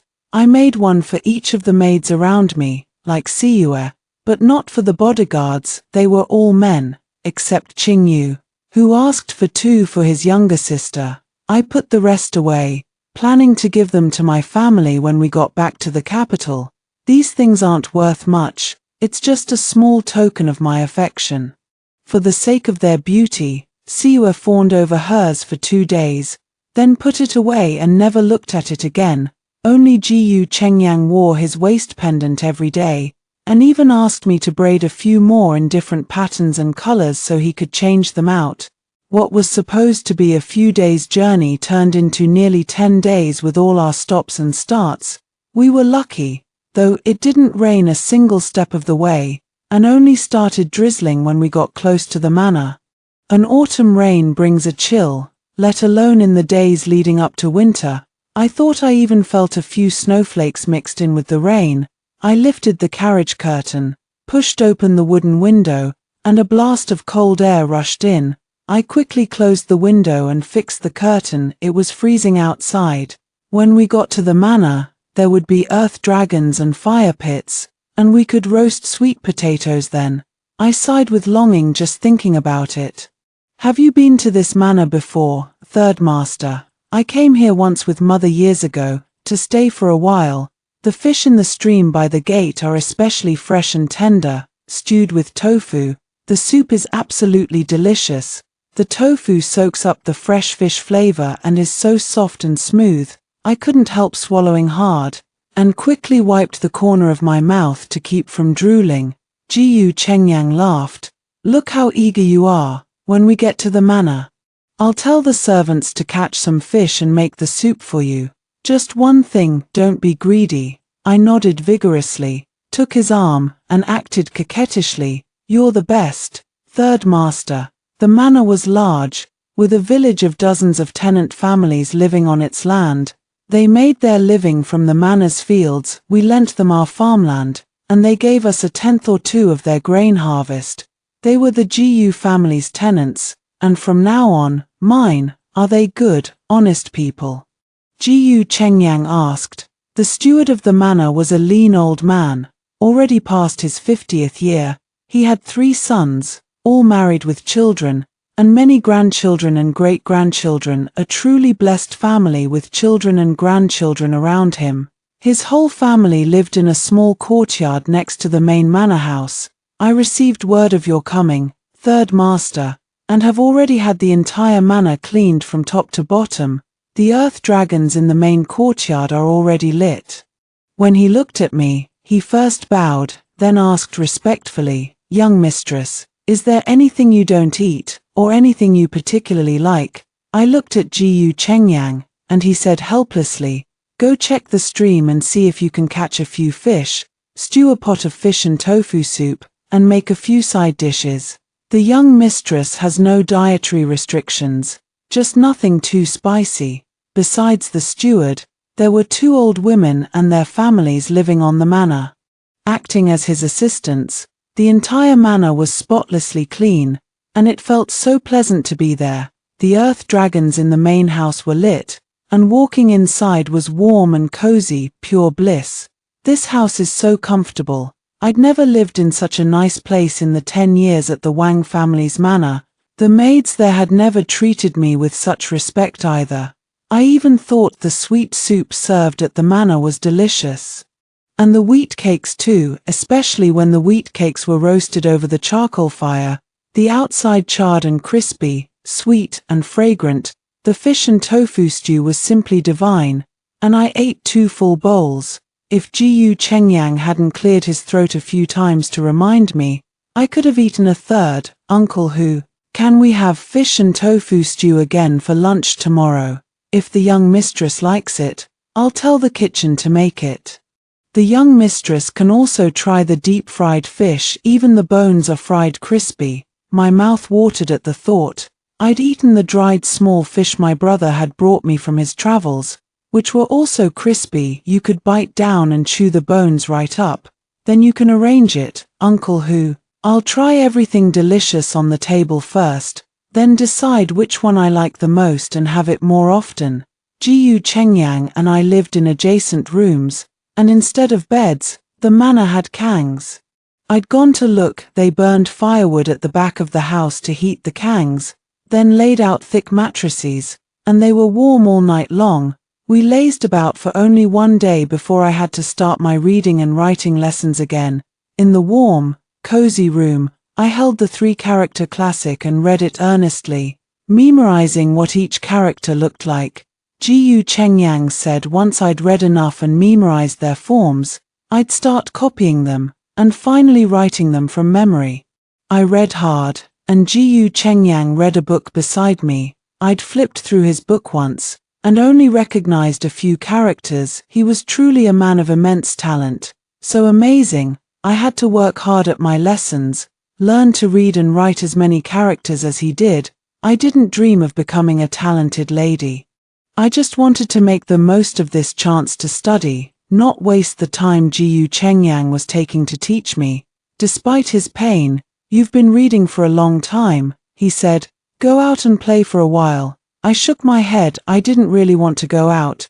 The outside was fun, but if I left, Jinx.My would be all alone in this room. "Third Master, teach me how to play chess instead. You really don't want to go out and play?" I shook my head firmly. "It's freezing outside. It's much nicer and warmer in the house." Jinx.My fell silent for a moment, then looked at me with an unusually gentle gaze. He smiled softly. "Go play if you want to.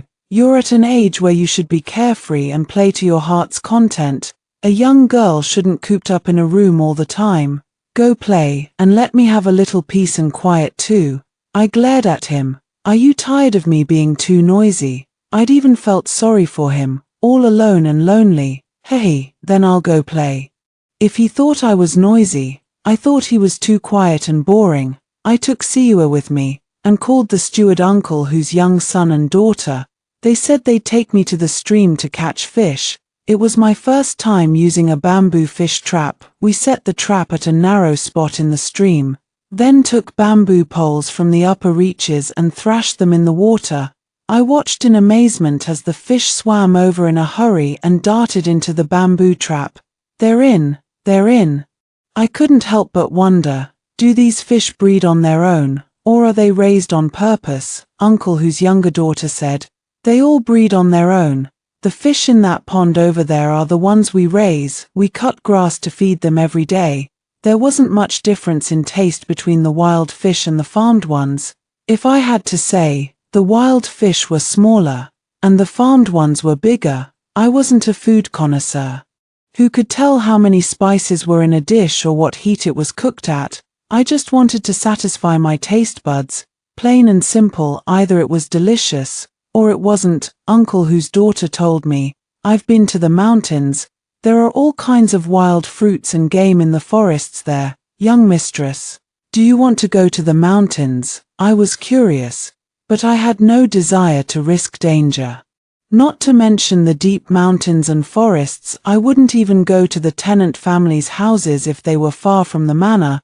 I didn't like to suspect people of being bad, but I knew only too well that human nature couldn't stand the test. I was weak, unable to even lift a chicken. If a bad person set their sights on me, it would be a death wish. I had no intention of seeking my own demise.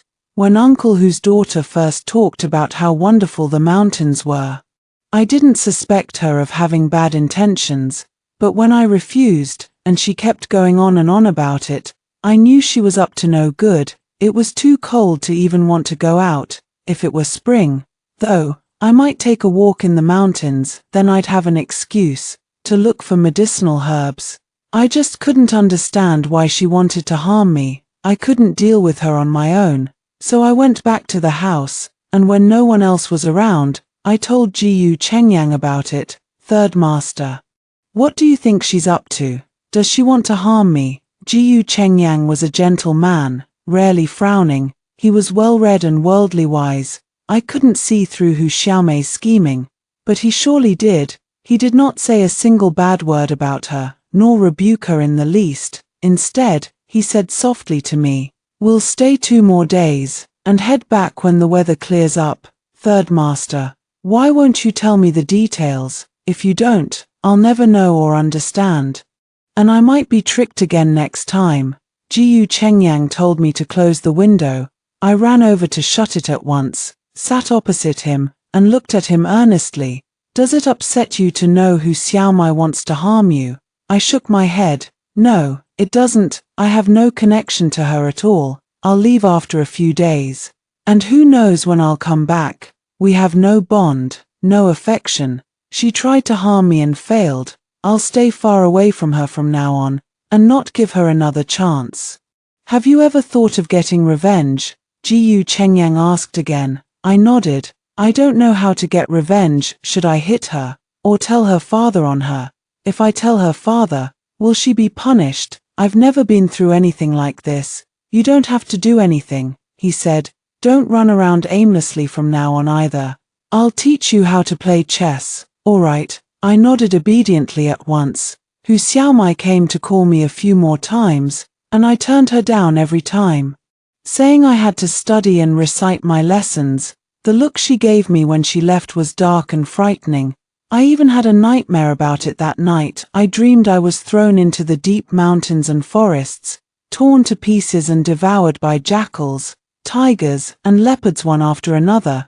Young mistress, Siua woke me up, and I stared blankly, unable to snap out of it.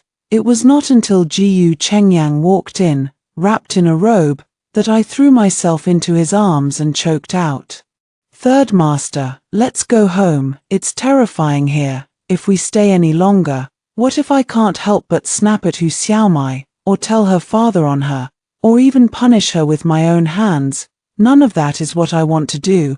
I've known since I was a child that it's not easy being a girl. If jinx.My were a boy, I would not show her any mercy. Let's leave tomorrow.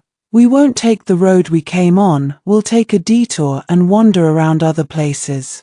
I also want to visit some friends and former classmates. I nodded vigorously, looking up at jinx. He raised his hand and wiped the tears from the corners of my eyes. Don't cry, go to bed early. I can't sleep. As soon as I close my eyes, all I see are jackals, tigers, and leopards, pouncing at me with their sharp claws, tearing me apart and eating me bite by bite. Then don't sleep.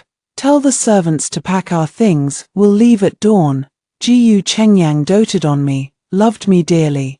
He said he'd stay with me, and he really did. We sat side by the window, and by the light of a few candles, he taught me to play the simple game of Gomoku. I racked my brains, but I could never beat him.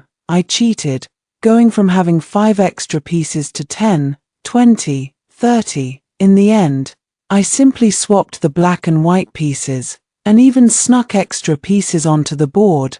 I lost miserably, utterly hopelessly. Third master, why don't you cover your eyes? Jinx looked at me as if I were a fool. He said, if I cover my eyes, are you sure you can win? What if I do? Siua didn't know how to play chess, but Qingyu did, and he knew exactly how to tell Jinx where I placed my pieces, and where Jinx placed his. I had 30 more pieces than Jinx, and he even let me make the first 3 moves, and then I stared at the last piece in my hand, flew into a rage, and threw it onto the chessboard. I quit. I huffed and got on the carriage, sitting next to Jinx without saying a word to him. He let out a muffled laugh, and I glared at him fiercely. How dare you laugh? I cheated, racked my brains, even snuck pieces, and I still lost. He managed to hold back his laughter then, but Qingyu did not, wearing a look that said my young master could never lose. It was utterly crushing. Jinx touched his nose. I'll let you have a few more pieces next time. I grew even angrier, though I was more angry at myself for not being persistent enough. We passed a small town, and Jinx said he'd take me for a walk. I hopped off the carriage at once, trotting happily beside him, all my anger gone in an instant. The town was bustling today. It was said the town magistrate's son was getting married, and they were holding a flowing feast. If you have money, you can send a gift and eat a meal. If you don't, you can still eat for free. I looked at Jinx. Third master, let's go eat the feast too. I've never been to someone else's wedding feast before. Jinx took me there, with Qingyu and Siua in tow, and gave a landscape painting with his art name and seal on it. Jinx did not give his name or keep track of the favor. The servants had no idea who he was, and just seated us at a random table for 8. The 4 of us sat down, and 4 rough-looking men joined us.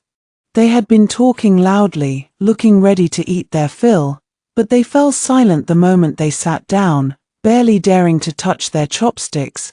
The 9 bowls on the table were filled with dishes I'd never seen before. Jinx said, weddings usually serve 9 big bowls like this. Jinx only took 1 bite of each dish, but Siua, Qingyu, and I ate a lot. The food wasn't all that delicious, but it was a wedding feast. Somehow, that made it taste better. Through that filter of joy, as soon as we put down our chopsticks, the 4 men pounced on the food like a whirlwind, dropping all pretense of reserve. They ate so fast I was afraid they'd choke. Let's head back, Jinx said. I stood up at once, following him, and whispered, they're eating so fast, looking at their builds. They must be laborious. Even if they earn money, they can't bear to splurge on good food. A feast with so much meat and vegetables like this, they probably only get to eat it a few times a year. It's only natural they'd eat their fill. Third master, You know so much. Jiyu Chengyang turned slightly, shielding me from the cold wind blowing over. When you've traveled more, seen more of the world, and broadened your horizons, you'll understand all the vicissitudes of life. Third Master, why didn't we give silver as a gift? Gold and silver have a price, but friendship and justice do not. If I gave 3 or 5 taels of silver, it would be shabby. 100 or 80 taels would look like a bribe. I gave a painting of my own. To others, it may be worth 1,000 pieces of gold, but to me, it is just a painting. It sounded so profound, but I knew Jiyu Chengyang was a man of noble character. Who would disdain to do such underhanded things as bribing? I wanted to be like him someday, open-minded in my words and deeds, unyielding, and kind-hearted. After the wedding feast, we stayed the night in the small town. Jiyu Chengyang said he wanted to visit a former classmate in a nearby county town. This classmate had been his close friend in their school days. After passing the imperial examinations and earning an official title, the emperor had sent him to be the magistrate of the county. I could hear the nostalgia for the past in his voice, and his care for this friend. Third Master, you'll definitely get better. Jiyu Chengyang froze for a moment, then smiled and ruffled my hair. Our Yuan is the most special girl I've ever met. What's so special about me? There are plenty of girls like me. It's just that he gave me a sense of belonging, and made me a little better, little by little. Jiyu Chengyan's friend must have been an honest official. From the moment we stepped into the county town, I could feel the difference. The common people, the traveling peddlers, there was a light in their eyes, a sense of hope for the future. When we finally met him, he was wearing a half-old, half-new robe, exuding a strong scholarly aura. He stared at Jiyu Chengyang in shock for a moment, then shouted, "Mingyu brother." Jiyu Chengyang's courtesy name was Mingyu. He then looked at me, and smiled, asking, "Jiyu Chengyang, is this your younger sister-in-law?" "This is my wife, Yuan. This is Brother Han." I bowed at once. "Greetings, Brother Han." Magistrate Han smiled and clapped Jiyu Chengyang on the shoulder. "You lucky rascal, younger sister-in-law. Please come inside quickly." Magistrate Han smiled and invited us in, then told someone to fetch his wife. "I wrote you more than a dozen letters some time ago, and never got a reply. Now that you're willing to go out and see the world, I can finally rest easy. We men are meant to be full of passion and blood. How can we be defeated by a little setback? Travel around, and maybe an opportunity will come your way. There are many talented and extraordinary people in this world. And many skilled doctors too. The ones I sent to the capital some time ago were no good, and I've sent people to ask around in the nearby counties. It just so happens you're here. I'll send for them all to come. Brother Han." Jiyu Chengyang grabbed Magistrate Han's hand. "Thank you." Between us, saying thank you is too formal. Madam Han was a very forthright and capable woman, with a loud, warm laugh. "Younger sister-in-law, stay a few more days. I'll take you around the town. And let these two catch up properly." I saw Jiyu Chengyang talk eloquently for the first time. He couldn't drink alcohol, so he used plain boiled water instead, clinking cups with Magistrate Han again and again. He hadn't drunk a drop of wine, yet I felt as if he were drunk. On the way back to the guest courtyard, he sat in his wheelchair, pushed by Qingyu. He suddenly grabbed my hand, and asked in a low voice, "Yuan, will you leave me?" "Of course not. Wherever Third Master is, that's where I am. Where else could I go if I leave him? The world is vast, and I am all alone. With no one to rely on, where could I go?" He was not someone I settled for after making other choices. All else paled in comparison to him. He was the only one, the one I must have, the unshakable one in my life. "I trust you, Yuan. I have to trust you." I never expected Madam Han to arrange a single room for Jiyu Chengyang and me. I didn't know how to tell her that Jiyu Chengyang and I hadn't consummated our marriage. That I was still a child, and he was no beast. But Jiyu Chengyang said, "If we go tell sister-in-law now, It'll be like the thief crying stop the thief, it'll only arouse suspicion. You sleep on the bed tonight, and I'll sleep on the couch. That won't do, your health is poor, and you can't stand the cold.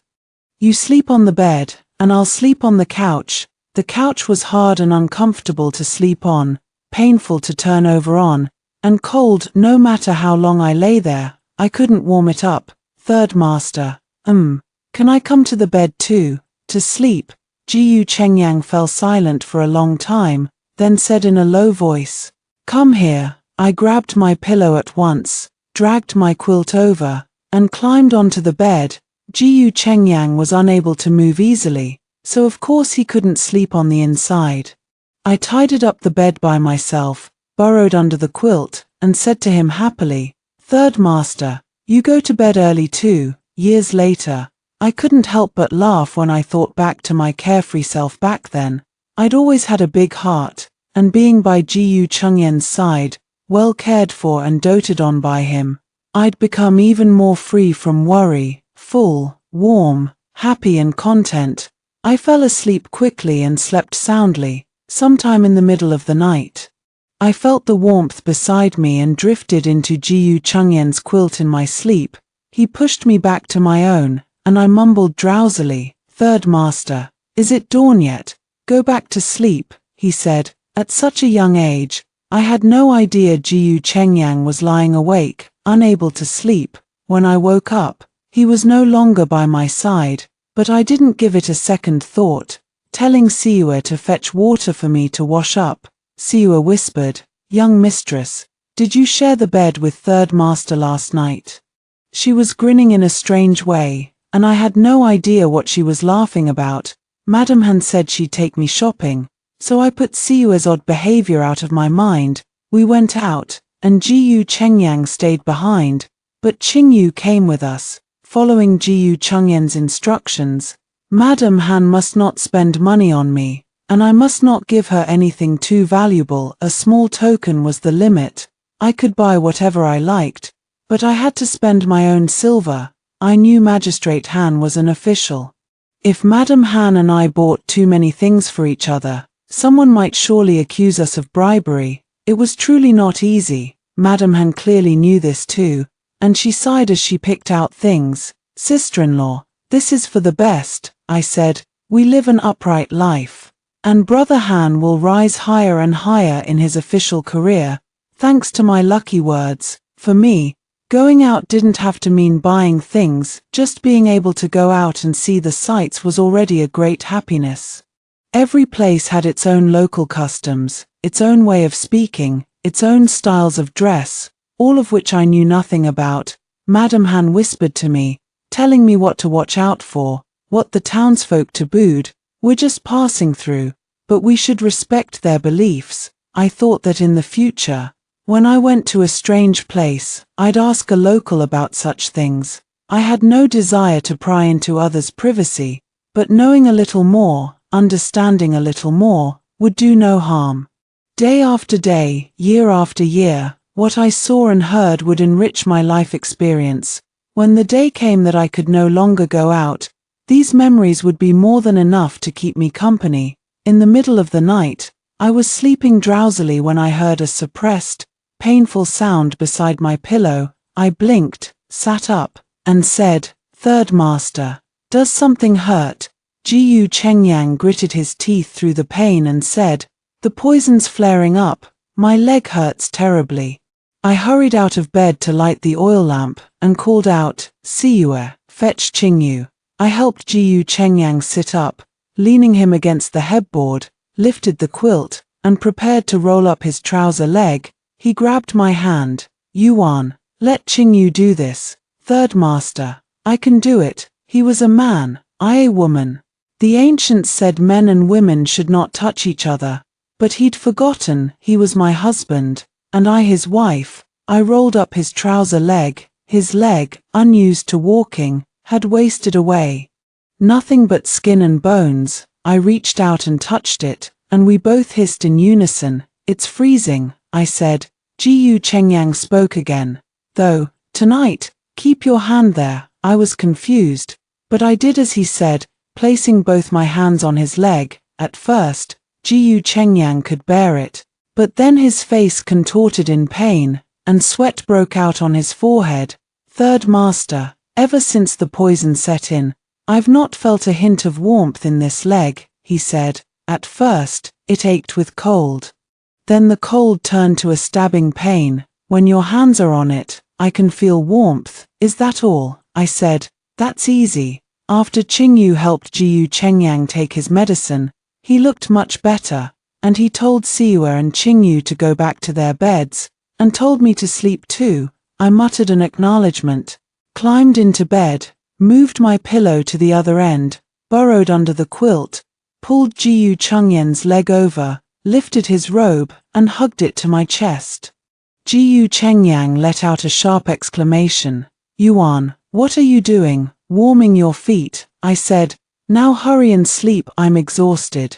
Normally, I'd be fast asleep at this hour, but tonight I'd been up and about for ages because of his attack, and it had cut into my sleep.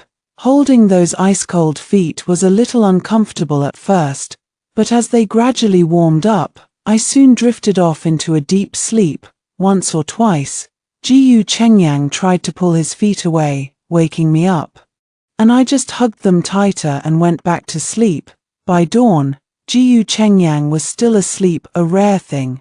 He usually got up much earlier than me, but today he was lazing in bed too. Since there was nothing important to do early in the morning, I decided to sleep a little longer. When I woke up again, the sun was high in the sky. Jiyu Chengyang was playing chess by himself, and when he looked at me, he hesitated, as if he wanted to say something.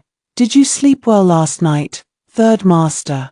I asked. Yuan, what is it? I said. Don't lecture me, third master, I won't understand, and I won't listen anyway. Just tell me, did my holding your feet keep you warm? Did you sleep well? I did, he said. That's all that matters. Then, no more fuss, after all. He was my husband, wasn't everything I did for him only right? Jiyu Chengyang fell silent for a long time, then suddenly said, will you marry again someday? Marry again? Who to? I said. After living with someone as good as you, third master, who else could ever catch my eye? Who else could treat me as well as you do? No in-laws to serve, no sister-in-laws to deal with, no trivial household worries. Every day I just study, read, write, and be happy. No need to toil for a living.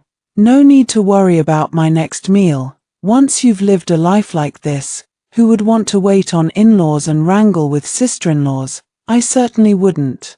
I only want to stay by Jiyu Chengyan's side, and make him live for many more years. When he's gone, I'll find a quiet place to live alone. When I grow tired of it, when I miss him too much, I'll go to him.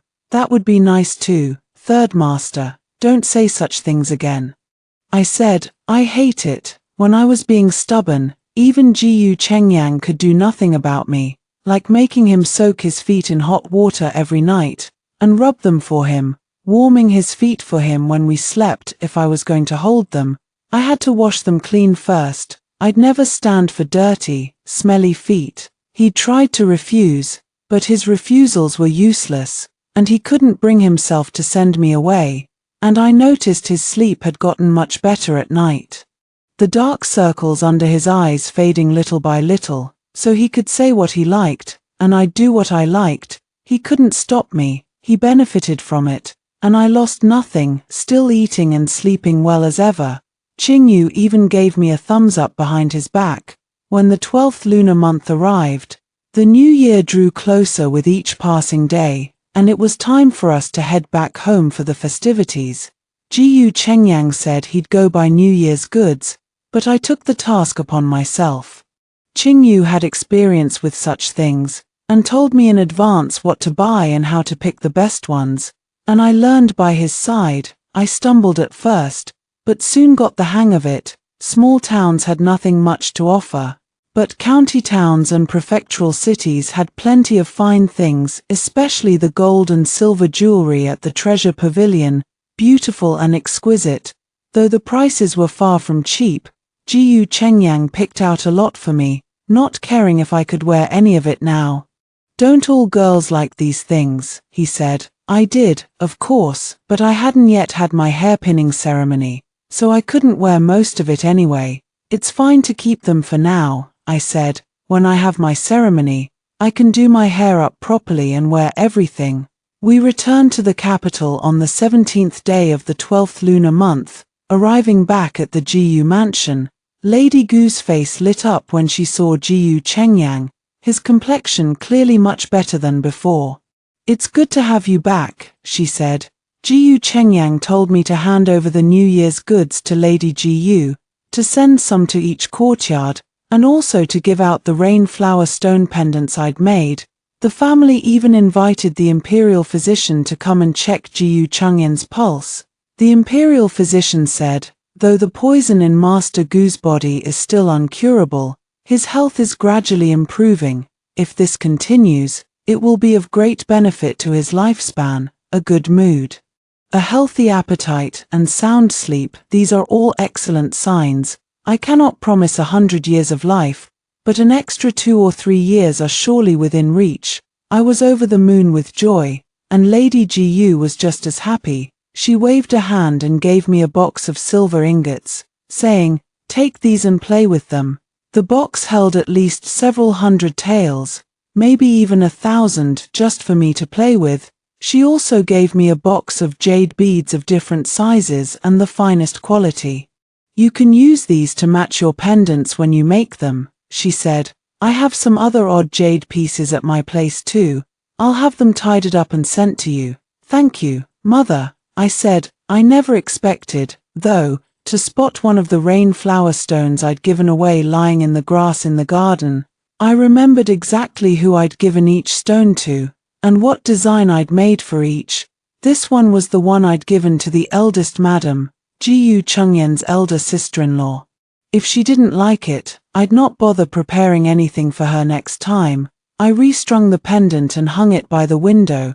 Jiyu Chengyang saw it, and his brows furrowed slightly. He clearly remembered who I'd given the stone to, and seeing it hanging here now, he knew I could not have asked for it back. "Yuan," he said, "Are you angry?" I shook my head. "No, I never had any real connection to her. We're not close at all. It's only natural she doesn't care for it. There are so many people in the world, and I'm not gold or jade. Everyone can't possibly like me. As long as Third Master likes me, that's all that matters." Jiyu Chengyang said nothing more, but told Qingyu to go out for a while. When Qingyu came back, he brought with him a household register, one that belonged to me alone. My eyes nearly popped out of my head. With a household register of my own, I was a free person. I could go anywhere I liked. No one could lock me up anymore. As long as I had silver, I could buy manors, shops, farmland, anything I wanted. On the 20th day of the 12th lunar month, there was to be a palace feast. I never thought I'd get to go and see the world, to broaden my horizons. I also learned for the first time that Jiyu Chengyan's eldest sister was married to the current second prince, though the second prince was away on official business, with the second princess by his side. No one had ever told me any of this. The second prince had returned to the capital a few days earlier, and it was said he'd handled his mission brilliantly, with the second princess making a vital contribution. "If you want to go, go with Mother," Jiyu Chengyang said. "If not, it's fine to stay home too." I looked at Jiyu Chengyang. "Will you go?" "Third Master, I won't." If Third Master wasn't going, I wasn't going to the palace feast either. Jiyu Chengyang and I stayed home and ate a hot pot instead. He couldn't eat spicy food. But I loved it, eating until my eyes watered, my nose ran, and I was covered in sweat, utterly blissful. "Why not just eat plain food if you can't stand the spice?" Jiyu Chengyang said. "One should always try new things," I said, "and it's really delicious. When your health gets better, you should try it too."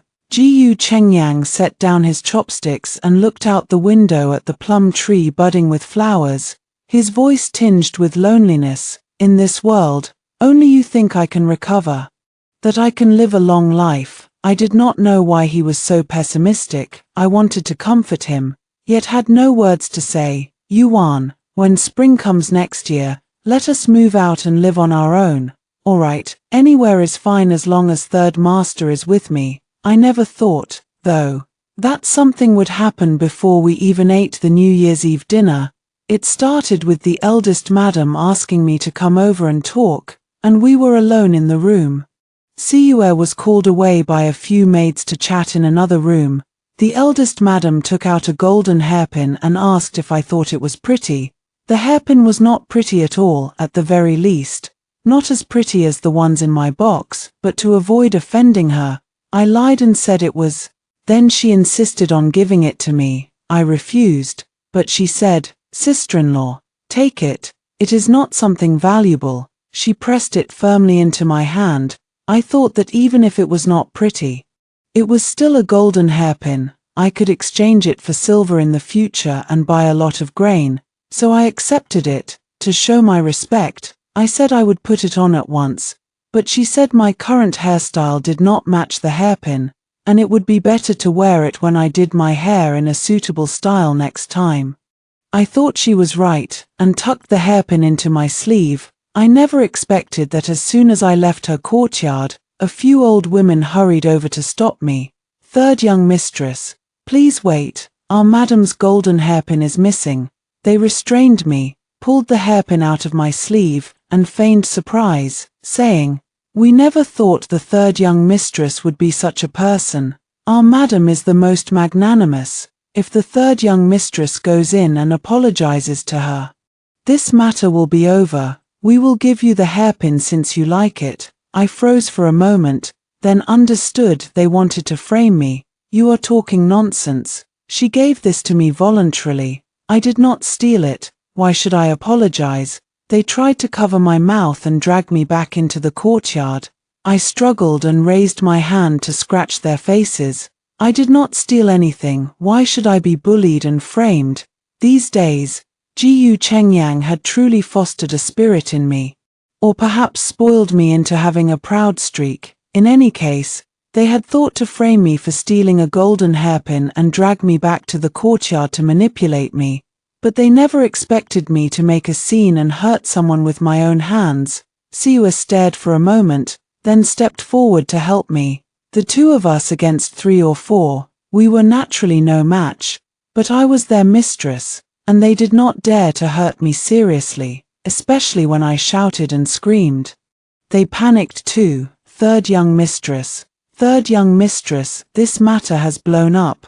When Lady Jiyu sent someone to fetch us, my clothes and hair were disheveled. What exactly happened? She gave me the golden hairpin herself. I said I did not want it, but she insisted on giving it to me. As soon as I walked out of the courtyard gate, these old women stopped me and said I stole their madam's golden hairpin. They said I had to go back and explain myself. I did not steal anything. Why should I explain? It is just a shabby golden hairpin. I have plenty more." Lady Jiyu rubbed her forehead and looked at the eldest madam of the Jiyu family, who hastened to say, "Mother, it is all my fault. I really did give the golden hairpin to third sister-in-law. It was the wet nurse who did not know the truth and misunderstood third sister-in-law for stealing. I cut her off at once. Watch your words. I did not steal anything. Do not force the word theft on me." I had never really liked her in the first place. Her throwing away the rain flower stone I gave her was one thing, and now framing me was another, making me like her even less. "Mother," she said, kneeling down in front of Lady Jiyu, looking wronged as if I had bullied her. "Mother, it is all my fault. I did not manage the people in my courtyard well. I beg you to punish me." Lady Jiyu frowned and looked at me, asking, "Yuan, what do you have to say? Punish the servants who made the mistake severely." What else? What could I say? Moreover, this was not the servants' fault at all. It was clearly instigated by their mistress. Does mother really think the servants are bold enough to do this on their own? It is not the eldest sister-in-law who deliberately framed me, trying to manipulate Yuan through this. Jiyu Chengyan's voice came from the door. I could feel the atmosphere in the hall change in an instant, and I suddenly felt an overwhelming sense of grievance. Throwing myself into Jiyu Chengyan's arms and crying endlessly, "Rest assured, I will not let anyone bully you for no reason. This matter will not end lightly." Jiyu Chengyan's voice was still soft and gentle, but the eldest madam let out a shrill exclamation. "Third brother, it is my fault. Please spare me for the sake of family." Jiyu Chengyang ignored her, took my hand and led me to sit aside, took out a handkerchief and handed it to me, signaling for me to wipe my tears. As I wiped my tears, I heard Jiyu Chengyang say, "Mother, what do you say, Chengyang?" Mother Yuan is young and naive, unable to see through these intrigues. "But can you not see why this happened today? It is nothing more than you giving Yuan a manna, a box of silver ingots, a box of jade beads. Someone is jealous, and thought to bully and manipulate Yuan to vent their anger." Lady Jiyu stood up, looked at Jiyu Chengyang, looked at the eldest madam kneeling on the ground, then slowly sat back down. "Chengyang." Jiyu Chengyang cut her off again. "Mother, she dares to calculate and bully Yuan without scruples only because I, Jiyu Chengyang, am a useless man on the verge of death, and Yuan has no natal family to rely on, no one to stand up for her. Do you think she would dare to calculate the second sister-in-law like this?" Lady Gu's face turned extremely grave in an instant, filled with heartache, regret, and guilt. "Then what do you want to do?" Jiyu Chengyang said. "Drag the maids and old women from her courtyard down for interrogation. The truth will always come to light. One person may clench their teeth and refuse to speak, but I do not believe 5 or 6 people can all hold out under torture." The eldest madam's face turned as white as a sheet, her whole body trembling, and she hastened to say, "No, no." She looked at Lady Jiyu pleadingly. "Mother, it is all my fault, all my fault. I beg you, I beg you." Lady Jiyu was still hesitating, but Jiyu Chengyang stood up, took my hand, and said, "Mother, when spring comes next year, Siua and I will move out of the mansion. We will not stay in the Jiyu mansion to be an eyesore, nor will we give others the chance to calculate and bully Yuan again. This is the only time I will tolerate it. But I must remind Mother, are such a vicious and scheming person truly worthy of being the matriarch of the Jiyu clan?" We walked out of the room, and cries could be heard from inside. Jiyu Chengyang sat back in his wheelchair with a blank expression.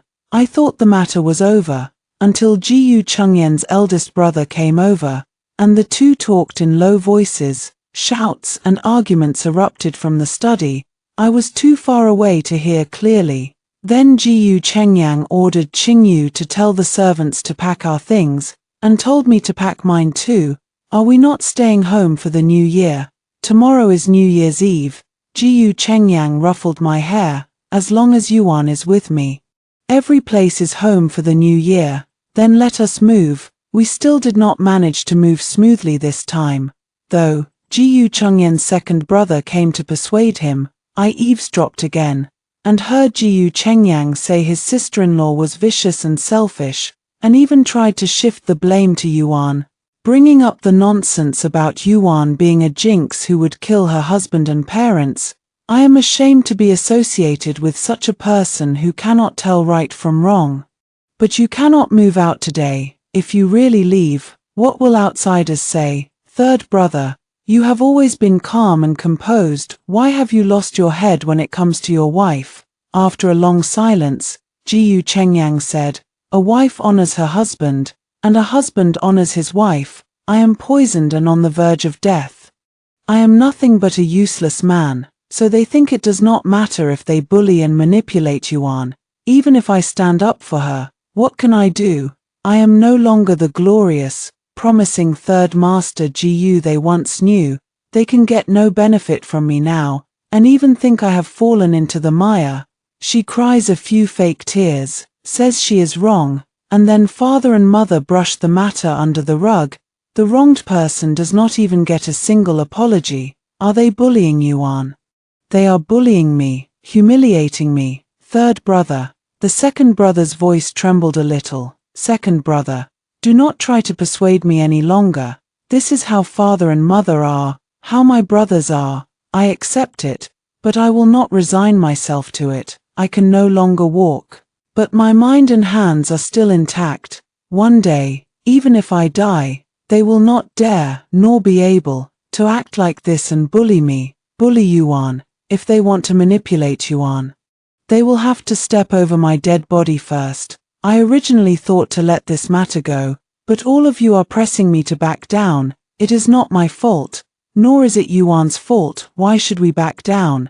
If there is no justice for what happened today, then I, Jiyu Chengyang, will sever all ties with the Jiyu family. Second brother, I hope you will pass this on to them. Jiyu Chengyan's words made my heart ache terribly, and I cried my heart out alone in the room that night.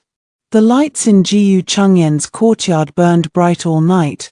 Jiyu Chengyang would not let me go out, let alone go to the front courtyard. Siyu ran back and forth, reporting to me that Lady Jiyu had come, Master Jiyu had come, Lady Gu's elder brothers from her natal family had come, even Jiyu Chengyan's maternal grandfather had come, and the eldest madam's natal family had come too.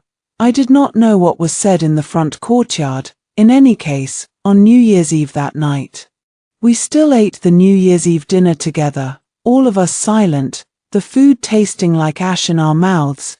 The eldest madam's cheeks were swollen and red. She had clearly been beaten, though I did not know by whom. Jiyu Chengyang, though, kept piling food onto my plate. I nodded slightly, not daring to make a sound.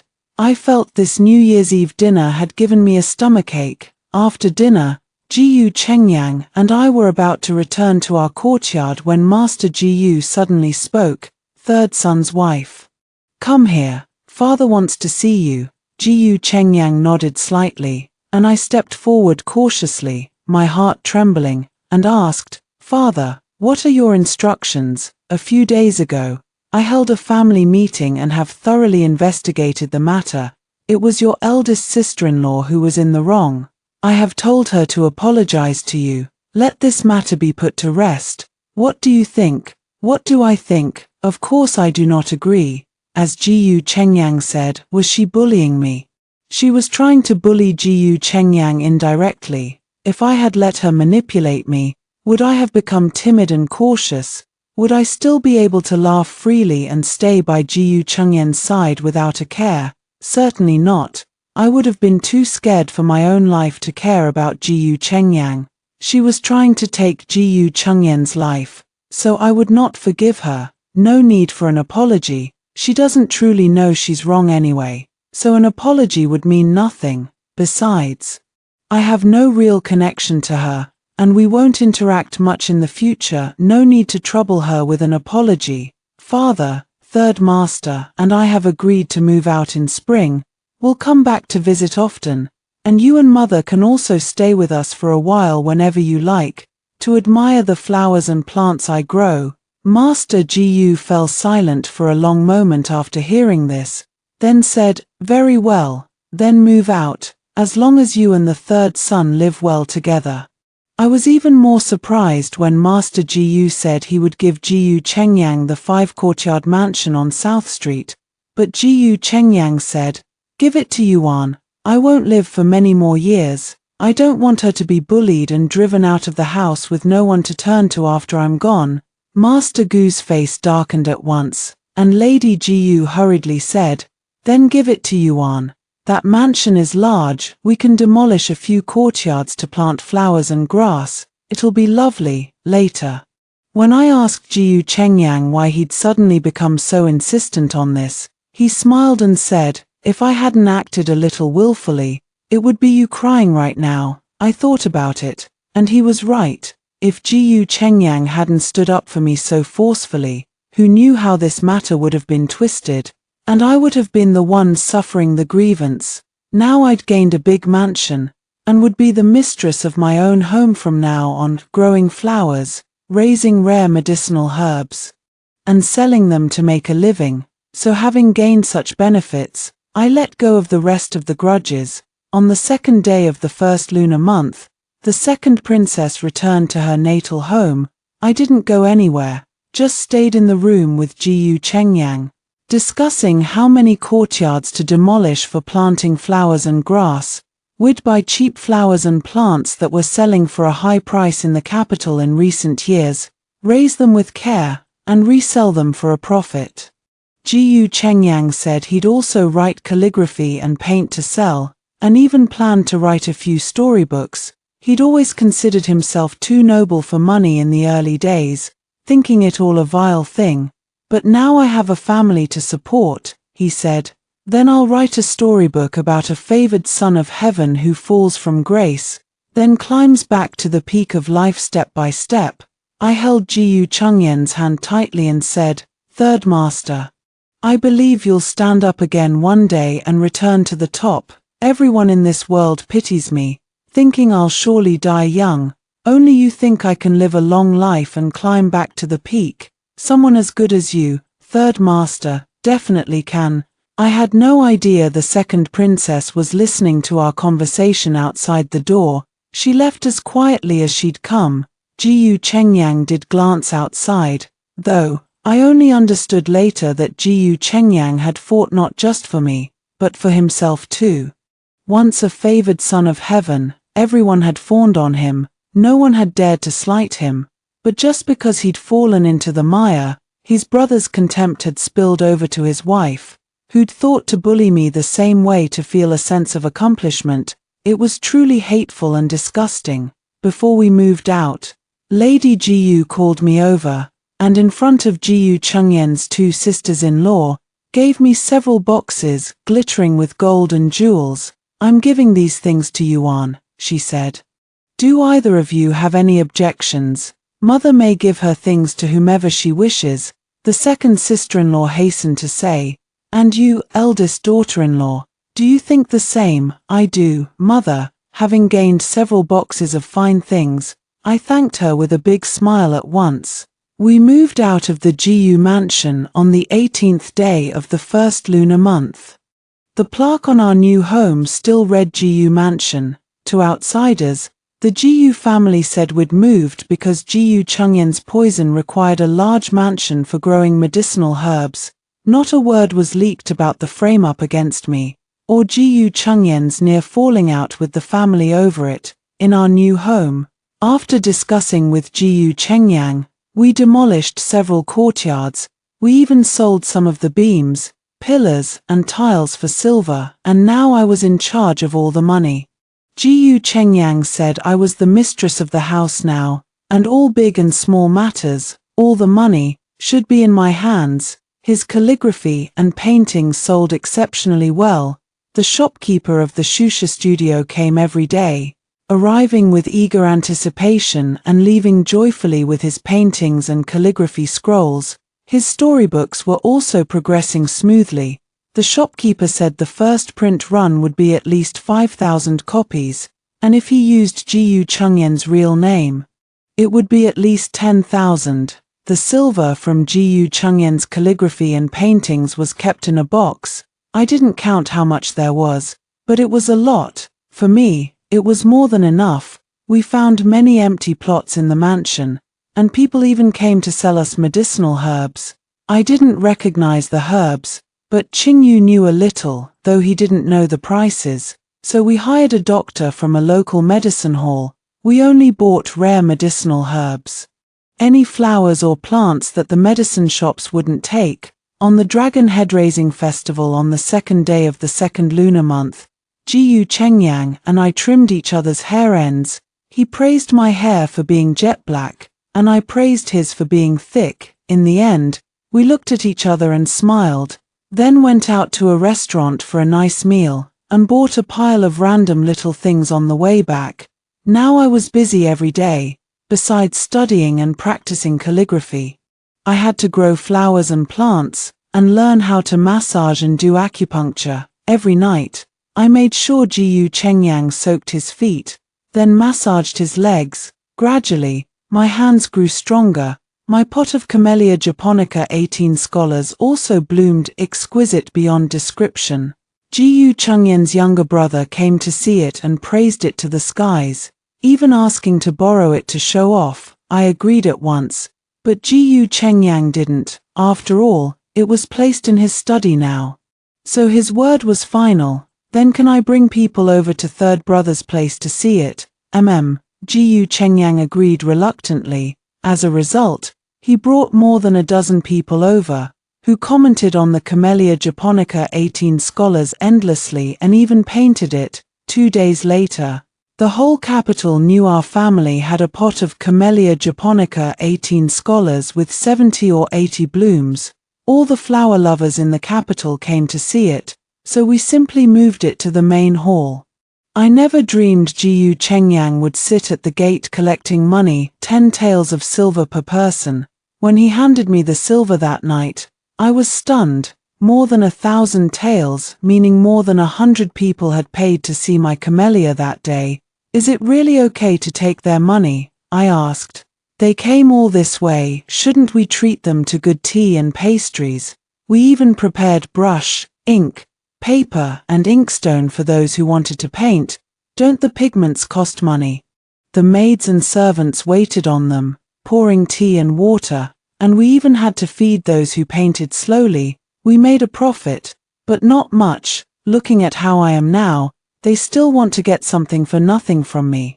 Gu Chengyang hadn't been like this before, at least not at the start of our marriage. Gu Chengyang looked at me, then said, "This camellia won't last long." I didn't quite understand what he meant. As it turned out, the next day, people from the palace came and said the emperor wanted to see the flower. Then Gu Chengyang waved his hand and let the palace servants take the camellia away. Just like that, if the emperor thought it was beautiful, there would be a reward, if not, would get nothing. I never expected the emperor to reward me with several pots of camellias that hadn't bloomed in years, saying there would be a heavy reward if I could get them all to bloom. What if I let them die? The emperor gave them to you, they're yours now, Gu Chengyang said. If you get them to bloom, you'll be famous all over the world. From now on, 8 or 9 out of 10 families with flower trees that won't bloom will come to ask for your help.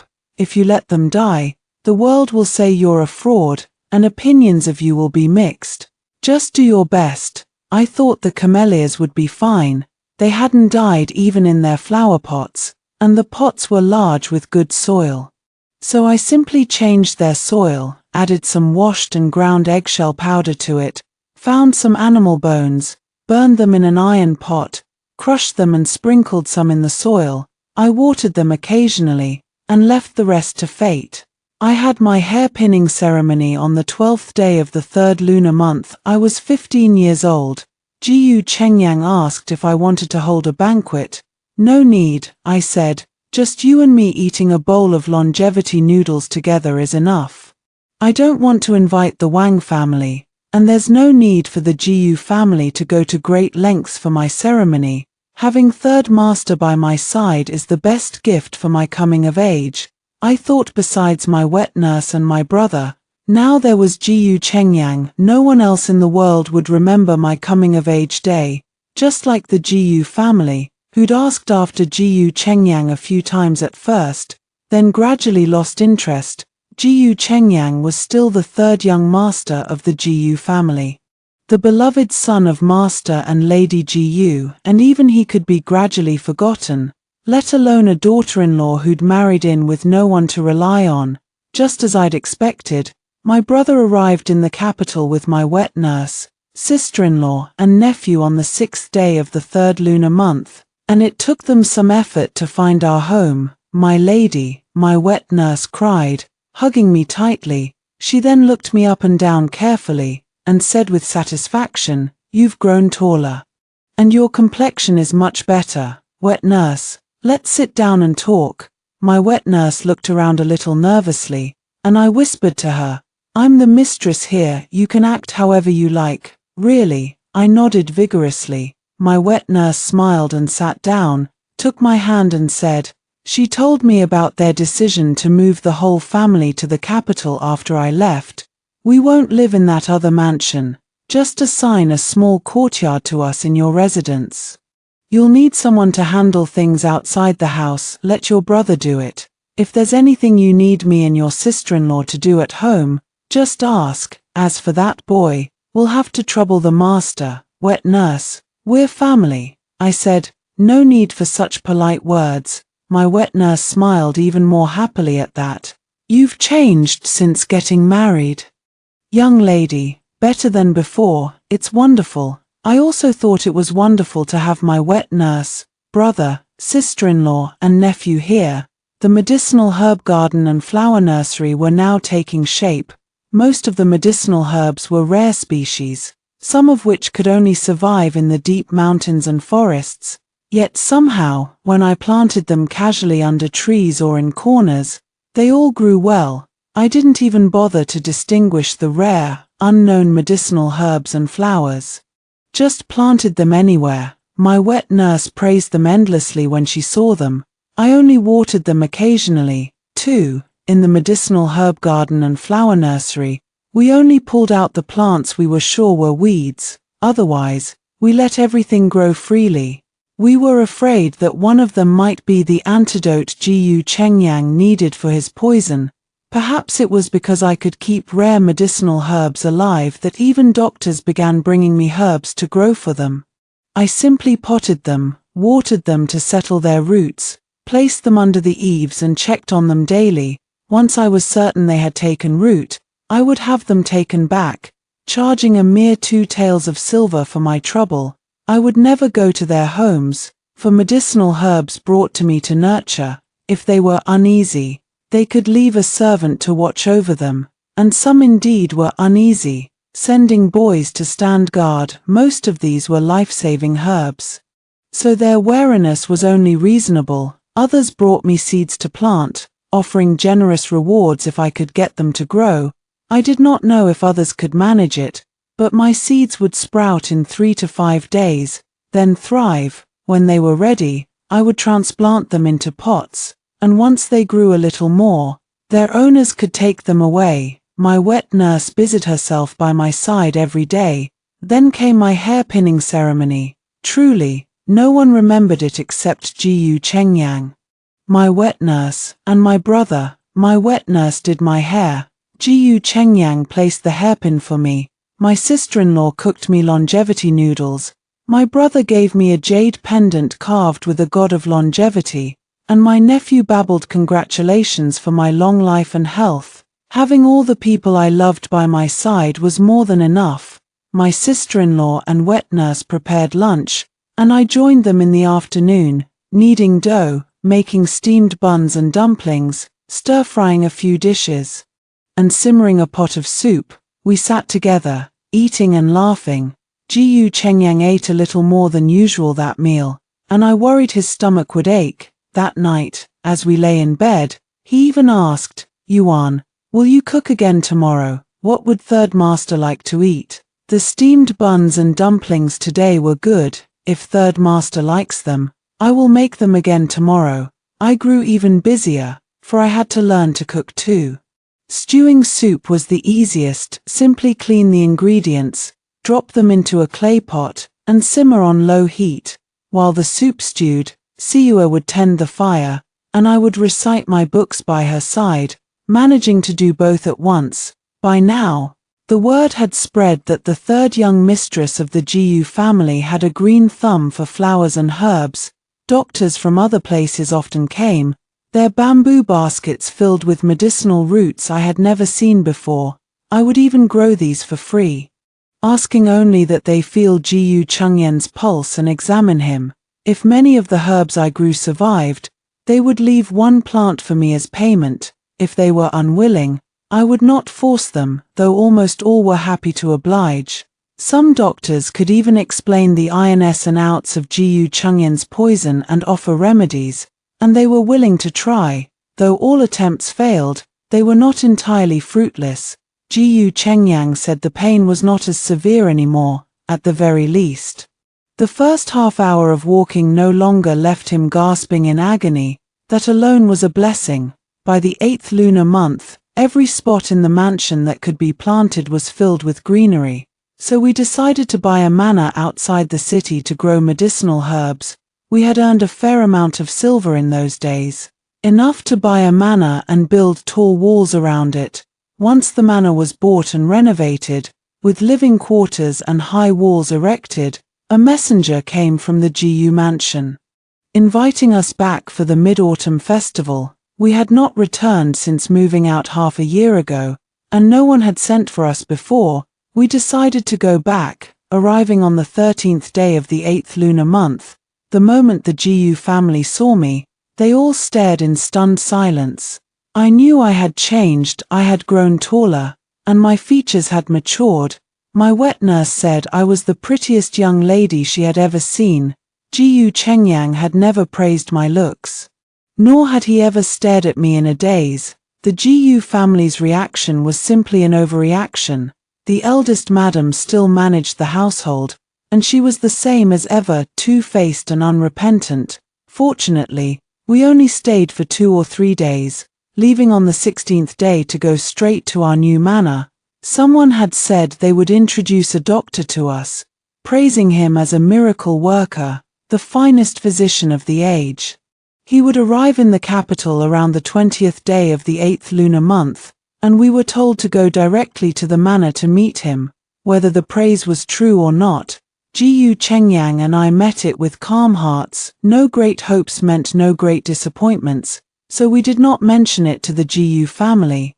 The 2 small courtyards prepared for us were clean, but with most of our things moved out, the rooms felt empty and bare, especially GU Chengyan's study. GU Chengyang looked around, twitching the corner of his mouth into a sardonic smile. He spent his days with me in the back courtyard, accompanying me as I studied, or reading to me while I did needlework. My needlework was poor. I could only sew cloth together, but I had recently taken a fancy to making a sachet for him, thinking I could fill it with sweet osman thus, or if not that, with medicinal herbs. He read me a travelogue, written in a witty and humorous style. I grew so absorbed in it at times that I would stop my needlework to listen intently, and in the end, I would simply set aside my sewing, walk over to him, and lie down with my head on his lap. As he read, one hand would remove the hairpins and ornaments from my hair, loosening my bun, his fingers tangling in my long tresses. It was just the 2 of us in the room, and we were used to each other's company, with no need for servants to wait on us. They could go back to their quarters to rest, or pick sweet osman thus in the GU mansion's garden. We let them do as they pleased. GU Chengyang held a teacup in one hand, the other twining in my hair, and I half lay in his arms, reading the travelogue to him. The book was truly well written, but many of the characters were obscure, and I still did not know them all. GU Chengyang would skip over the difficult parts when he read, but when I read, I would calmly turn the book's tender, lingering passages into something as plain as water. GU Chengyang would laugh at this, and I would playfully bicker with him. It was at this moment that the second sister-in-law walked in, and she stood frozen in the doorway, staring in utter disbelief. She had never imagined GU Chengyang would be so playful with me. My clothes were neat, but my hair was loose and unbound. I really picked the wrong time, she stammered. Second sister-in-law, don't go, wait for me a moment. I jumped up at once, barefoot, and pulled her back. GU Chengyan's expression remained calm as he stood up, bent down to pick up my shoes from the floor, walked over to me, and knelt to slip them on my feet. I was used to him doing such things for me, but for some reason, my cheeks flushed red at that moment. GU Chengyang bowed to the second sister-in-law. Greetings, second sister-in-law. I will leave you and Yuan to talk. I will go to the front courtyard first. Go on, third brother. As soon as GU Chengyang left, the second sister-in-law spoke, her voice soft. I never knew you and third brother were so affectionate. Third master is the best husband in the world, I said. My wet nurse had told me so. She said third master was the finest man alive, and he was surely the best husband for me. The second sister-in-law smiled, and chatted aimlessly with me, and I wondered what she really wanted to say. I was not the sharpest, but in those days, I had listened to Jiyu Chengyang, read many books, and he had explained the hidden meanings behind the words and deeds of the characters in them. I thought the second sister-in-law was not here just to make small talk. If she would not say what was on her mind, then I would speak my own. Why did they all bully third master? He was also master and Lady Gu's beloved son. Even if he could no longer bring glory to the family, he had never shamed it. Second sister-in-law, if you have something to say, please say it plainly, I said. The study in the front courtyard is empty. Third master has nowhere to go. I must go fetch him back soon. The second sister-in-law stared at me, aghast. You say third brother's courtyard is empty. The other rooms still had their furnishings, but third master's study was bare. We had moved some of our things out when we left, but not all of them, yet now it was empty, just like my room, bare and desolate everywhere. Where have all the things gone? I did not take them all when I left. Third sister-in-law, I will go with you to see for myself. Then let us go. When my second sister-in-law and I arrived, Jiyu Chengyang had pulled out a rocking chair and was sitting under the eaves, his eyes closed, rocking gently. He opened his eyes at the sound of our footsteps and looked over, and with a single glance, he knew why the second sister-in-law had come. He sighed helplessly at me. Second sister-in-law, there is no need to look. Please return. It is nothing important. Third brother, we will only stay for 2 days, then leave. We may not come back for the new year next time. I thought Jiyu Chengyang did not mean may not. He would definitely not come back. He would surely take me to another prefectural city, then find all manner of excuses not to return. If that is the case, then I will take my leave first, the second sister-in-law said. She looked at me. Third sister-in-law, I will come to talk to you another day. Very well, second sister-in-law. After she left, Jiyu Chengyang pinched my nose gently. You did not need to tell second sister-in-law about this. I just feel sorry for third master, I said.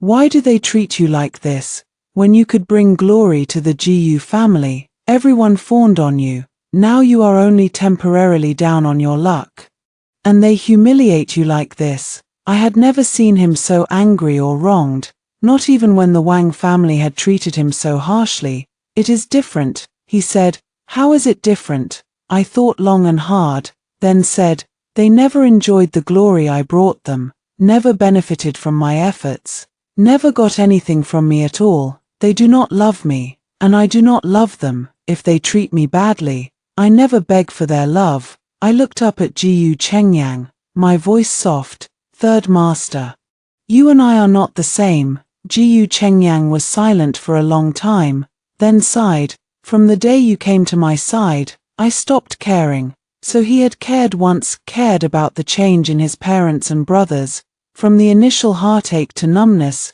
and finally to giving up. No wonder he had agreed to marry me after our talk. He had been saving me, and saving himself too. I threw my arms around his waist and choked out, Third master, I will always be by your side. Do not cry, he said. I am not crying. Our Yuan does not cry.